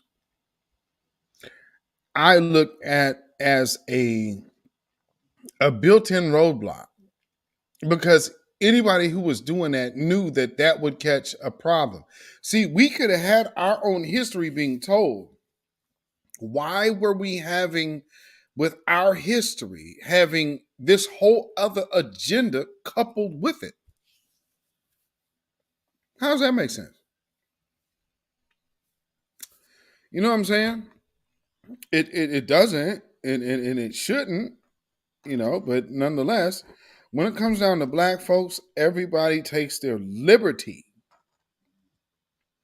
They take their liberty to do whatever they want to with us, and with our, I guess, I can't say agenda, but I mean, shoot, with our existence and futures, really, because we're talking about reparations.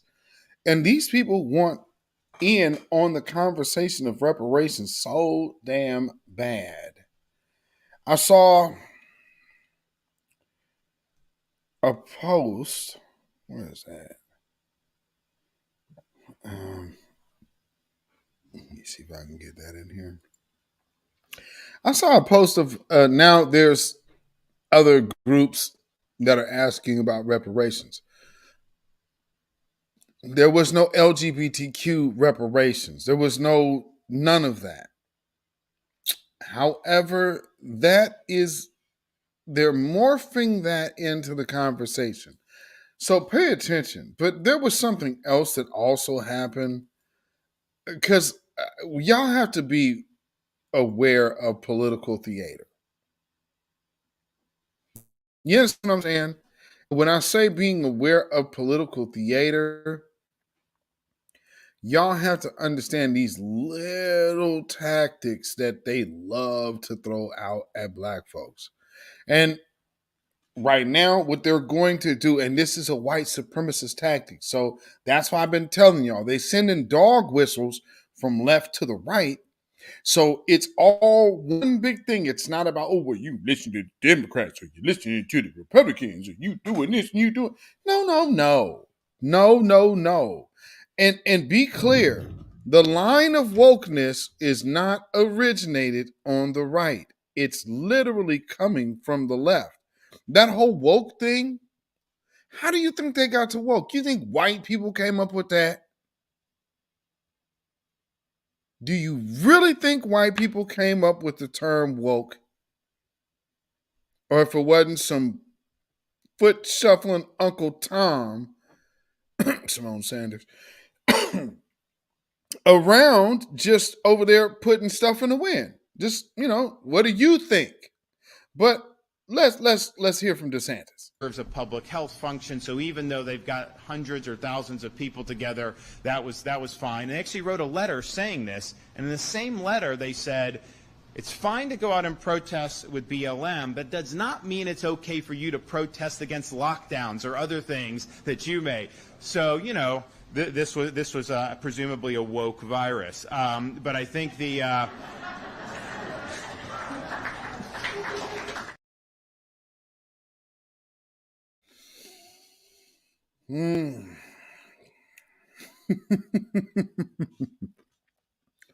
Presumably a woke virus.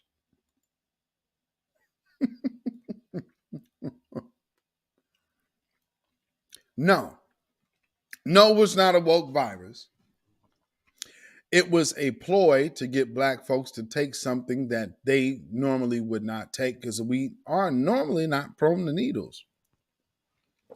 Which almost kind of makes you wonder, was heroin the introduction to jabs? Just kind of make you wonder. But look at this. This is something that happened recently on Twitter.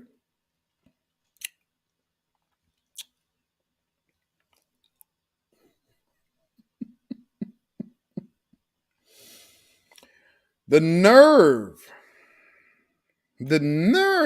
of folk. When it comes down to us, this even putting something out like this just shows blatant disrespect. But anyway, it reads, so should gay, lesbian, transgender people also receive reparations for how they've historically been treated in America? That's not what reparations is. So again, look at the lie and the pivot. So should we get this because we was treated wrong too? That's not the conversation here, though.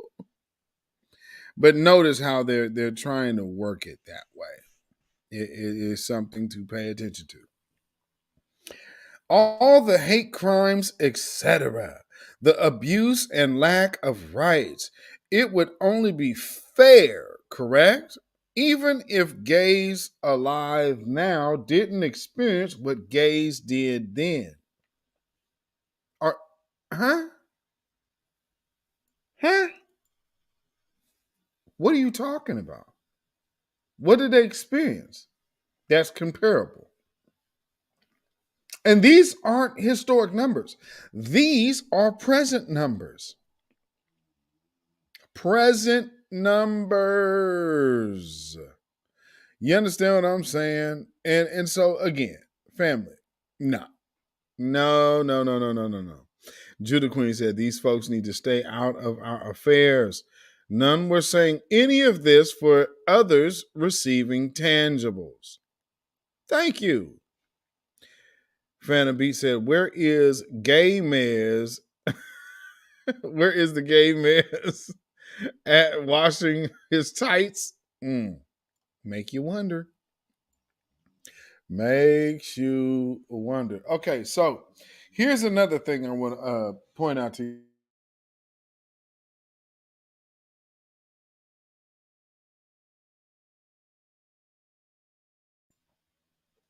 Okay, something else I want to point out to you real quick. Y'all see this on the screen. So this is what was going on at first with the reparation situation. San Francisco rejects, and this is March 14th. San Francisco rejects $5 million reparations payment to blacks. Call for reparations to focus on investments and opportunities in 5 key areas at Board of Supervisors meeting on reparations today. Now remember what he said. Invest in the investment in education. And then the economic empowerment, which of course cash payments are an economic empowerment within itself. Housing, which also reparations would take care of. Healthcare, which should be also instilled anyway. But for some reason, instead of an entrepreneurial situation or anything setting up further like farming and infrastructure training and things like that. No. Let's get the Fillmore Heritage Center. We need a Fillmore Heritage Center. That's what we need. We need a heritage center. Heritage because, see, black folks, and see, when the white folks come, then they be able to look at this building and say, oh, look at what you Negroes done did. Now, of course, they're opposed cash payments to foundational black Americans. Yet, that same chapter,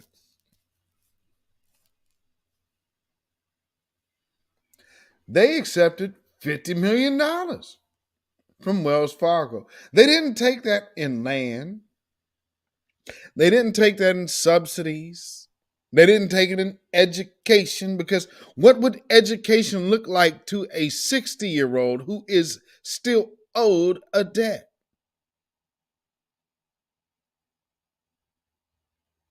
You understand what I'm saying? So, Mr. Amos Brown, you were able to participate in this because you're the guy over there. So you probably had to sign off on this deposit.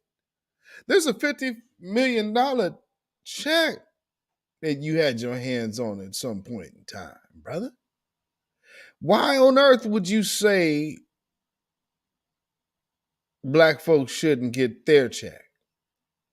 But they should get theirs in the form of something else. Well, Mr. Amos, because Amos is missing Andy. I don't know, boss. Where we gonna go, sir? I don't know. This issued March 16th, 2023. Contact Reverend Amos Brown. Okay, there's Amos Brown right there. You see it. There's his number. NAACP San Francisco branch clarification of the rejection to $5 million reparation payment. We are clarifying the NAACP branch's statement presented on Tuesday, March 14, 2023. The city and county of San Francisco claims to be a progressive and liberal metropolitan city, but it is diametrically opposite. While the reparations recommendations for Black Americans were unanimously accepted by the San Francisco Board of Supervisors, they did not vote last night because the recommendations would not have passed. Although we feel there should be some form of cash payments in installments to each Black American according to the agreed upon qualifications, we know the facts. They are as follows. Number one, Board of Supervisors President Aaron Peskin and Budget Chairperson Supervisor Connie Chan have stated privately. Well, first off, let me go back on these names. Why are these people on this board? Why are there any non-eligible people on this board? This is something else that we have to examine, family, and this is the other thing we have to demand stops. We have to demand no outsiders be involved in the conversations of things that affect us insiders. We have no business involving outsiders. And your Supervisor Connie Chan? Are you kidding? Connie Chan? That don't sound like Jenkins to me. Have stated privately and openly no on the cash payments as a form of reparations for Black Americans. Right, but you already are aware that other groups have gotten cash payments, and even these new groups and Ukrainians and these immigrants are getting tangibles, cash payments, and housing vouchers right now that does not even need a reparations bill or task force. These old niggas here. We know that other board members share this position and will only frustrate, set up to provide false hopes to black people in San Francisco thinking they will get 5 million when the board members oppose. Family.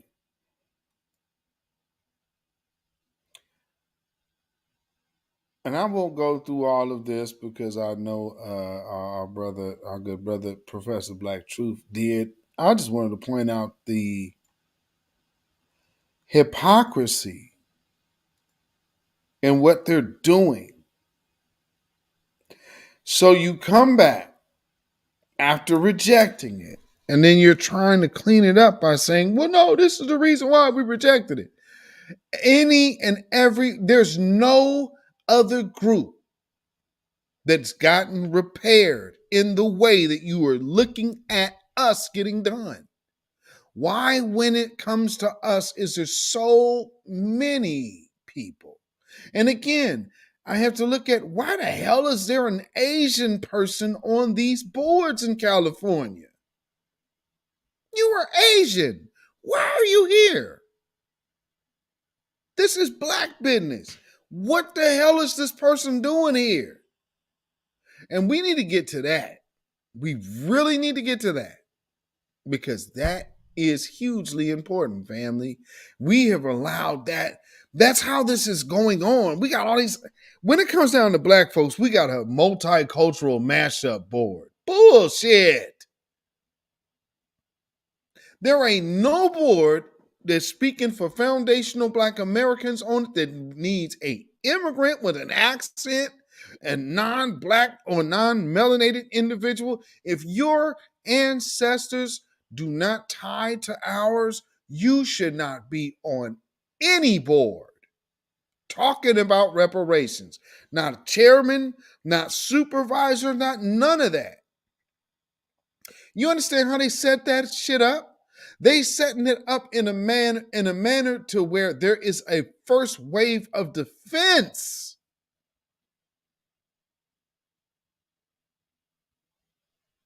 So you got these people sitting up here listening to everybody talk about what's going on and, you know, the atrocities done to black folks and whatnot and so on and so forth. And what do you have?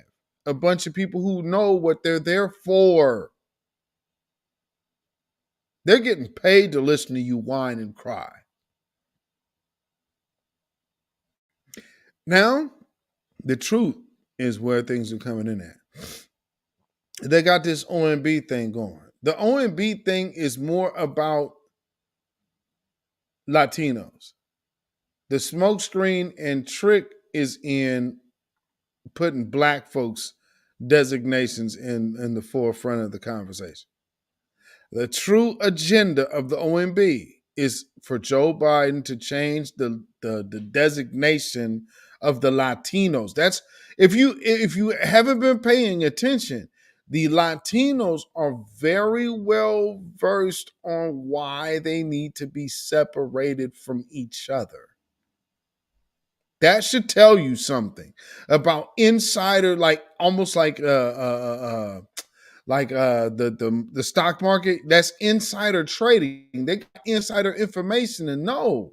You understand what I'm saying? So you gotta just stay mindful, man. We have no friends at all. We ain't got no friends out here. And unfortunately, Amos and his ilk got to watch these old niggas.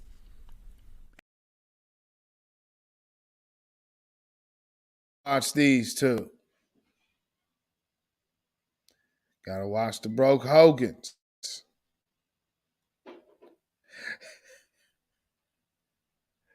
You understand what I'm saying? And because they'll tell you, vote for this. I'm not always going to only talk about what we can do for black people. So I'm not going to sit here and say I'm going to do something that's only going to benefit black people. How you vote for that? At the same time, no, they don't want you talking like this. I think you're right there. I would not limit our employment demands to Negroes. I would include Puerto Ricans and other minorities throughout our country, which have been similarly discriminated against, though not for so long a period of time as Negroes. Puerto Ricans weren't enslaved. Yeah, this is a problem that stems from slavery. And this compensation, yes, so this compensation is coming to people who were enslaved by the white man for 400 years. The Puerto Ricans don't even fit into this picture. Well, they do fit into it. No, they do fit into the problem is the Negro problem. They're not lynching Puerto Ricans. If a dark-skinned Puerto Rican went down to Mississippi, he probably would be lynched too. Spanish, he wouldn't be lynched. No, they don't. It's the Negro here, and as long as he can speak Spanish or some other language, or if he ties his head up with a turban or something, he can go anywhere in Mississippi or in your home that he desires. You're not aware of the fact, are you, that African students have been arrested in our demonstrations in the South? When they speak French. When they have been mistaken for the so-called Negro in America, they've been arrested. What I'm saying is... Now, what's being said in that piece is very powerful, because the whole point of all of these other black folks that want to get money on reparations for discrimination and racism, they faced it because they were being confused with being us. You don't get to benefit from that. Hell no. Because you came here to benefit from it. They speak French. Yeah, because they see their ass is French. Then they got over there and got their asses handed to them because good old-fashioned white boys was like, you all niggas. Welcome to the system of white supremacy. But also in the system of white supremacy, they have something known as the law and the pen and the ink. So if these words are on pen and paper and pen put to paper and going ahead and made official with them seals and gavels and whatnot, well, then all else is just absolutely fluff. It don't mean a damn thing. But now that we are talking law, we want policy. All of a sudden, we got Negroes coming out here, man, you know, we don't need to be getting no money. I mean, all this Negro did was backed up off of his statement. And he didn't really back up off of it. What he did was he just reworded it. So no, that's not what I meant. I just meant the same thing, but listen to it this way, and maybe you can hear it. It's still bullshit, but I mean, maybe you just make it feel a little better, and then you can just see it my way. Because you know, man, we make these white people mad. Don't you know what white folks gonna do to us? I mean, we be making white people mad. They don't even know what they done did in the past. I mean, I don't want no trouble. I just work my job, and I just keep my head down, and I smile, and I just say, yeah, boss, and no boss, and I just don't want no trouble.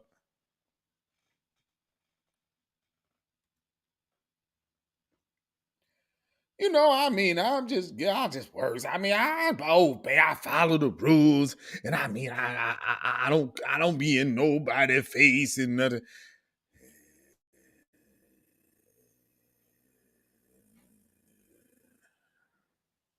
Cult-like personality, man, or God, the Most High? Who do you serve, black people?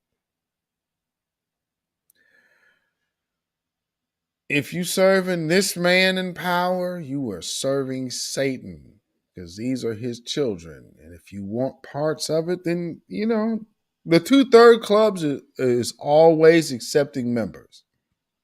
So the 2/3 clubs is always issuing out memberships by the hour. So always know, if you want to be part of the 2/3 club, it will, till the end of America, be right there for you. And you too can sign up to be part of the 2/3 club. And you know, that's where you'll find your Beyonce's and Rick Ross's and Jay-Z's and Barack Obama's and all of your great Maxine Waters. They'll be right there waiting for you. in the 2/3 club. And if you go into the VIP lounge, you know, you might see some people that you didn't know were VIPs and say, oh, wow, I never knew. And they'll be like, you know what? Yeah, I was secretly undermining everything that Black folks was trying to get accomplished because I actually hate myself. But I mean, hey, again, you know, shout out to you guys in the future. In the 2/3 club, you know, see how that one ends. Again, and then of course, you know, we also have to deal with that old wicked devil, that old great Satan, Esau. Babylon is fallen. Babylon is fallen. Let it fall along with Esau. And let us rise. Can you dig it? You understand what I'm saying? Oh, yeah, like cat, 2/3 club. Yes, indeed. You already know. They lining up for it. Man, God, yes, indeed. Who do you serve? Black people, man. Well, God slash the Most High. And when you see the foundational white American saying God they trust, that God is them via Satan, because they see themselves as God. So what you want to know is, in God we trust, the translation of in God we trust is I'm white and I say so. Family, follow me on Instagram, Facebook, and Twitter at beatzillapdx. Also follow me, or you can email me rather at ourrealtruth@gmail.com. That is ourrealtruth@gmail.com. And if you feel so inclined to put somebody up in the bucket, you can, baby. You can definitely do so by way of CashApp $ beatzillapdx. That's CashApp $ beatzillapdx. And of course, we have PayPal. And you can also hit that at Zilla Music. That is ZILLAMUZAK at PayPal. So once again, shout out to cult-like personality. Peace, power, blessings, and protection be up on you and yours. And as well as all of you in the chat tonight. Shout out to y'all and y'all watching the replay. Peace, power, blessings, and protection be up on you and yours. Shout out to all of the supporters of the channel. I am going to be making up something for you guys as well. So I'm trying to figure out kind of how to put something together to shout out all of the channel's contributors. So, you know, we're going to make it funky for you. Like nice and smooth. Judah Queen said, their God is Satan. Revelation chapter 2.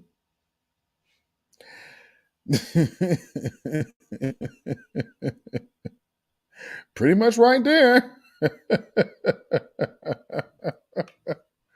But if you actually start like talking out of that particular passage of scripture, then somehow the Bible will instantly turn anti-Semitic. Imagine that. And then we got these other Negroes over here who ain't nothing like this. Shuffling and scratching and bootlicking and buck dancing. Because they don't believe. The white man broke every law in the state and federal penal code system in order to establish every state in the United States. So we have a lot of tethers who think like I believe we live in the freest, fairest land in the history of the world.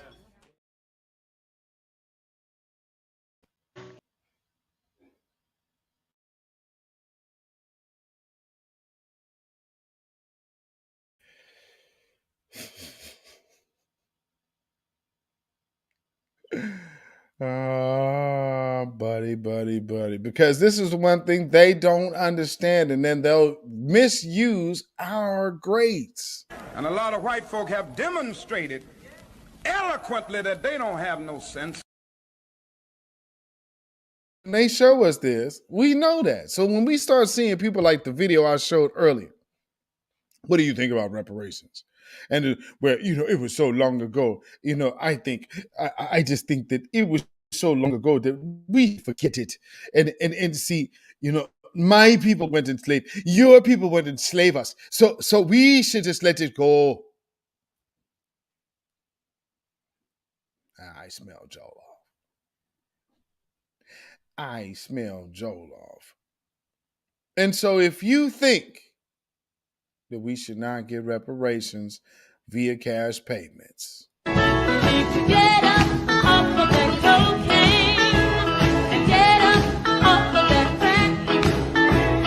Get yourself together and get your mind back. don't ask the question, where's your family from? Like when you hear that question, don't sit up here and act like, hey, you are being xenophobic. You are being xenophobic, nigga. Now see, we also have parts in reparations because we face discrimination too. Reparations is about slavery. But it was so long ago. Wait, what? Where's your family from? Oh, you niggas, you act so oppressed. I mean, man, we hold on to it in the culture of the Democrats. Where's your family from? I mean, it just seems like all we want to do is be victims. I personally don't subscribe to that, dude. I mean, like, I'm black in America, man. And see, I don't know why so many other people look at this situation as America like this is not one of the greatest places on earth, bro. I mean, I'm saying, dude, like, listen. I'm a black man in America, man, and I'm saying it was so long ago that we don't need reparations, man. Where's your family from? Y'all ever heard black folks talking like that? What these immigrants come over here and be trying to put on that beach blonde accent? Hella, yeah, dude. Bro. Hey, man. Well, you should see some of these people out here to be hanging with these folks, be trying to immerse themselves all into the culture. Walking around here looking like Yujigo, looking like weirdos. And again, not no slight on anime, but I don't see even black folks that's into anime losing their damn swag over here looking like Peter Pan running around with a bunch of gothy ass white kids. Like that shit look crazy to me. So every time I see something like that, it's like, oh, where you from, bro? Where's your family from? What does that mean? Oh, that means like when you heard that black Americans was making a way for your family to come to America, you had one of these family members over here that was luckily able to get in because of foundational black Americans calling back to your broken homeland to which you fled from, calling like this.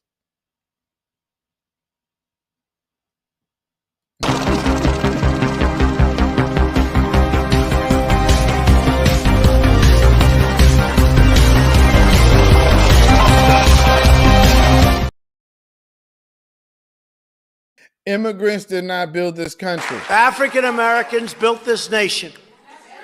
You built this nation. You're just starting to get real credit for that. Okay, I don't know if you know that. You're just starting to you built the nation. We all built it, but you were such a massive part of it. Bigger than you were given credit for. Does that make sense? Right? And never forget, the largest part and reason why these tethers are doing all this caping and crying and whatnot is because when they see us really pushing for reparations, they understand the relationship to them and who they deem as Jesus is the dynamics of that is about to change. This is how they see it. No medicine There'd be no mayonnaise, no medicine. There'd be no mayonnaise, no medicine. There'd be no mayonnaise, no medicine. There'd be no mayonnaise, no medicine. There'd be no mayonnaise.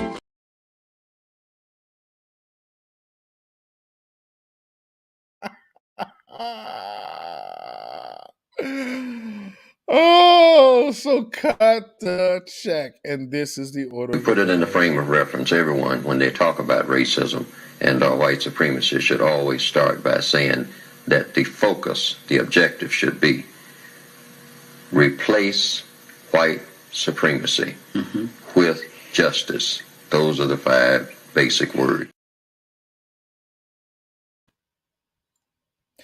Very simply put. Y'all have a blessed weekend, y'all. Make sure y'all share this broadcast again. Make sure you follow me on my social medias. And stay tuned because we will be doing something with Dr. Short. We were trying to get it done today on Twitter Spaces. It did not happen. So, we're going to keep it rolling in the future. So, again, shout out to everybody who supports the New Black Media, supports the grassroots efforts, and supports reparation and cash payments. Not land grants and education and all that other foolishness. Trying to change reparations about every black person, every African, like Umar says, every African here and before and in the future, because they all deserve reparations. There ain't an African coming after slavery that is entitled to reparations at all. How would you give them? What are they being repaired from, idiot? Like, see, he too smart to be talking so dumb. But, I guess he has his own interests with that silly ass line. But at the end of the day, Umar, when it comes down to reparations, it appears that, you've already identified that you are not eligible. So always remember, when we are having conversations about reparations, hey, all of you Pan-Africanists who are not entitled to reparations, remember. I don't remember asking you a goddamn thing. And if you want to proceed, then we'll have to say, you shade tree nigger. And then if you still ain't getting the message and understanding, and certain things have to be meted out and hashed out, well, then this might be how the situation is. Teach a man how to squabble. Get that trigger next time, nigga.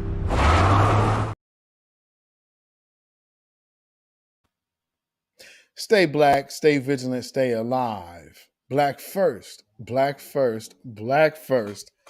Shalom, y'all. When you know who Satan is, yes, sir, you don't have to kill him. No. The stone of truth. Yes. See, that's what you throw. Yes, right. Allah says, had we wished to take a pastime from before, surely we would have done it. Nay, we cast truth at falsehood till we knock out its brains. Every one of you that knows the truth, stand up and tell it from the mountaintop. Black people can't take it no more. So wherever you are on the job, in the factory, I don't care where you are. If you know the truth, stand up on the truth and tell Satan, who the hell are you to try and pick my friends? Farrakhan is God's man, and you are from the enemy of God. So to hell with you. Stand up on it like a man.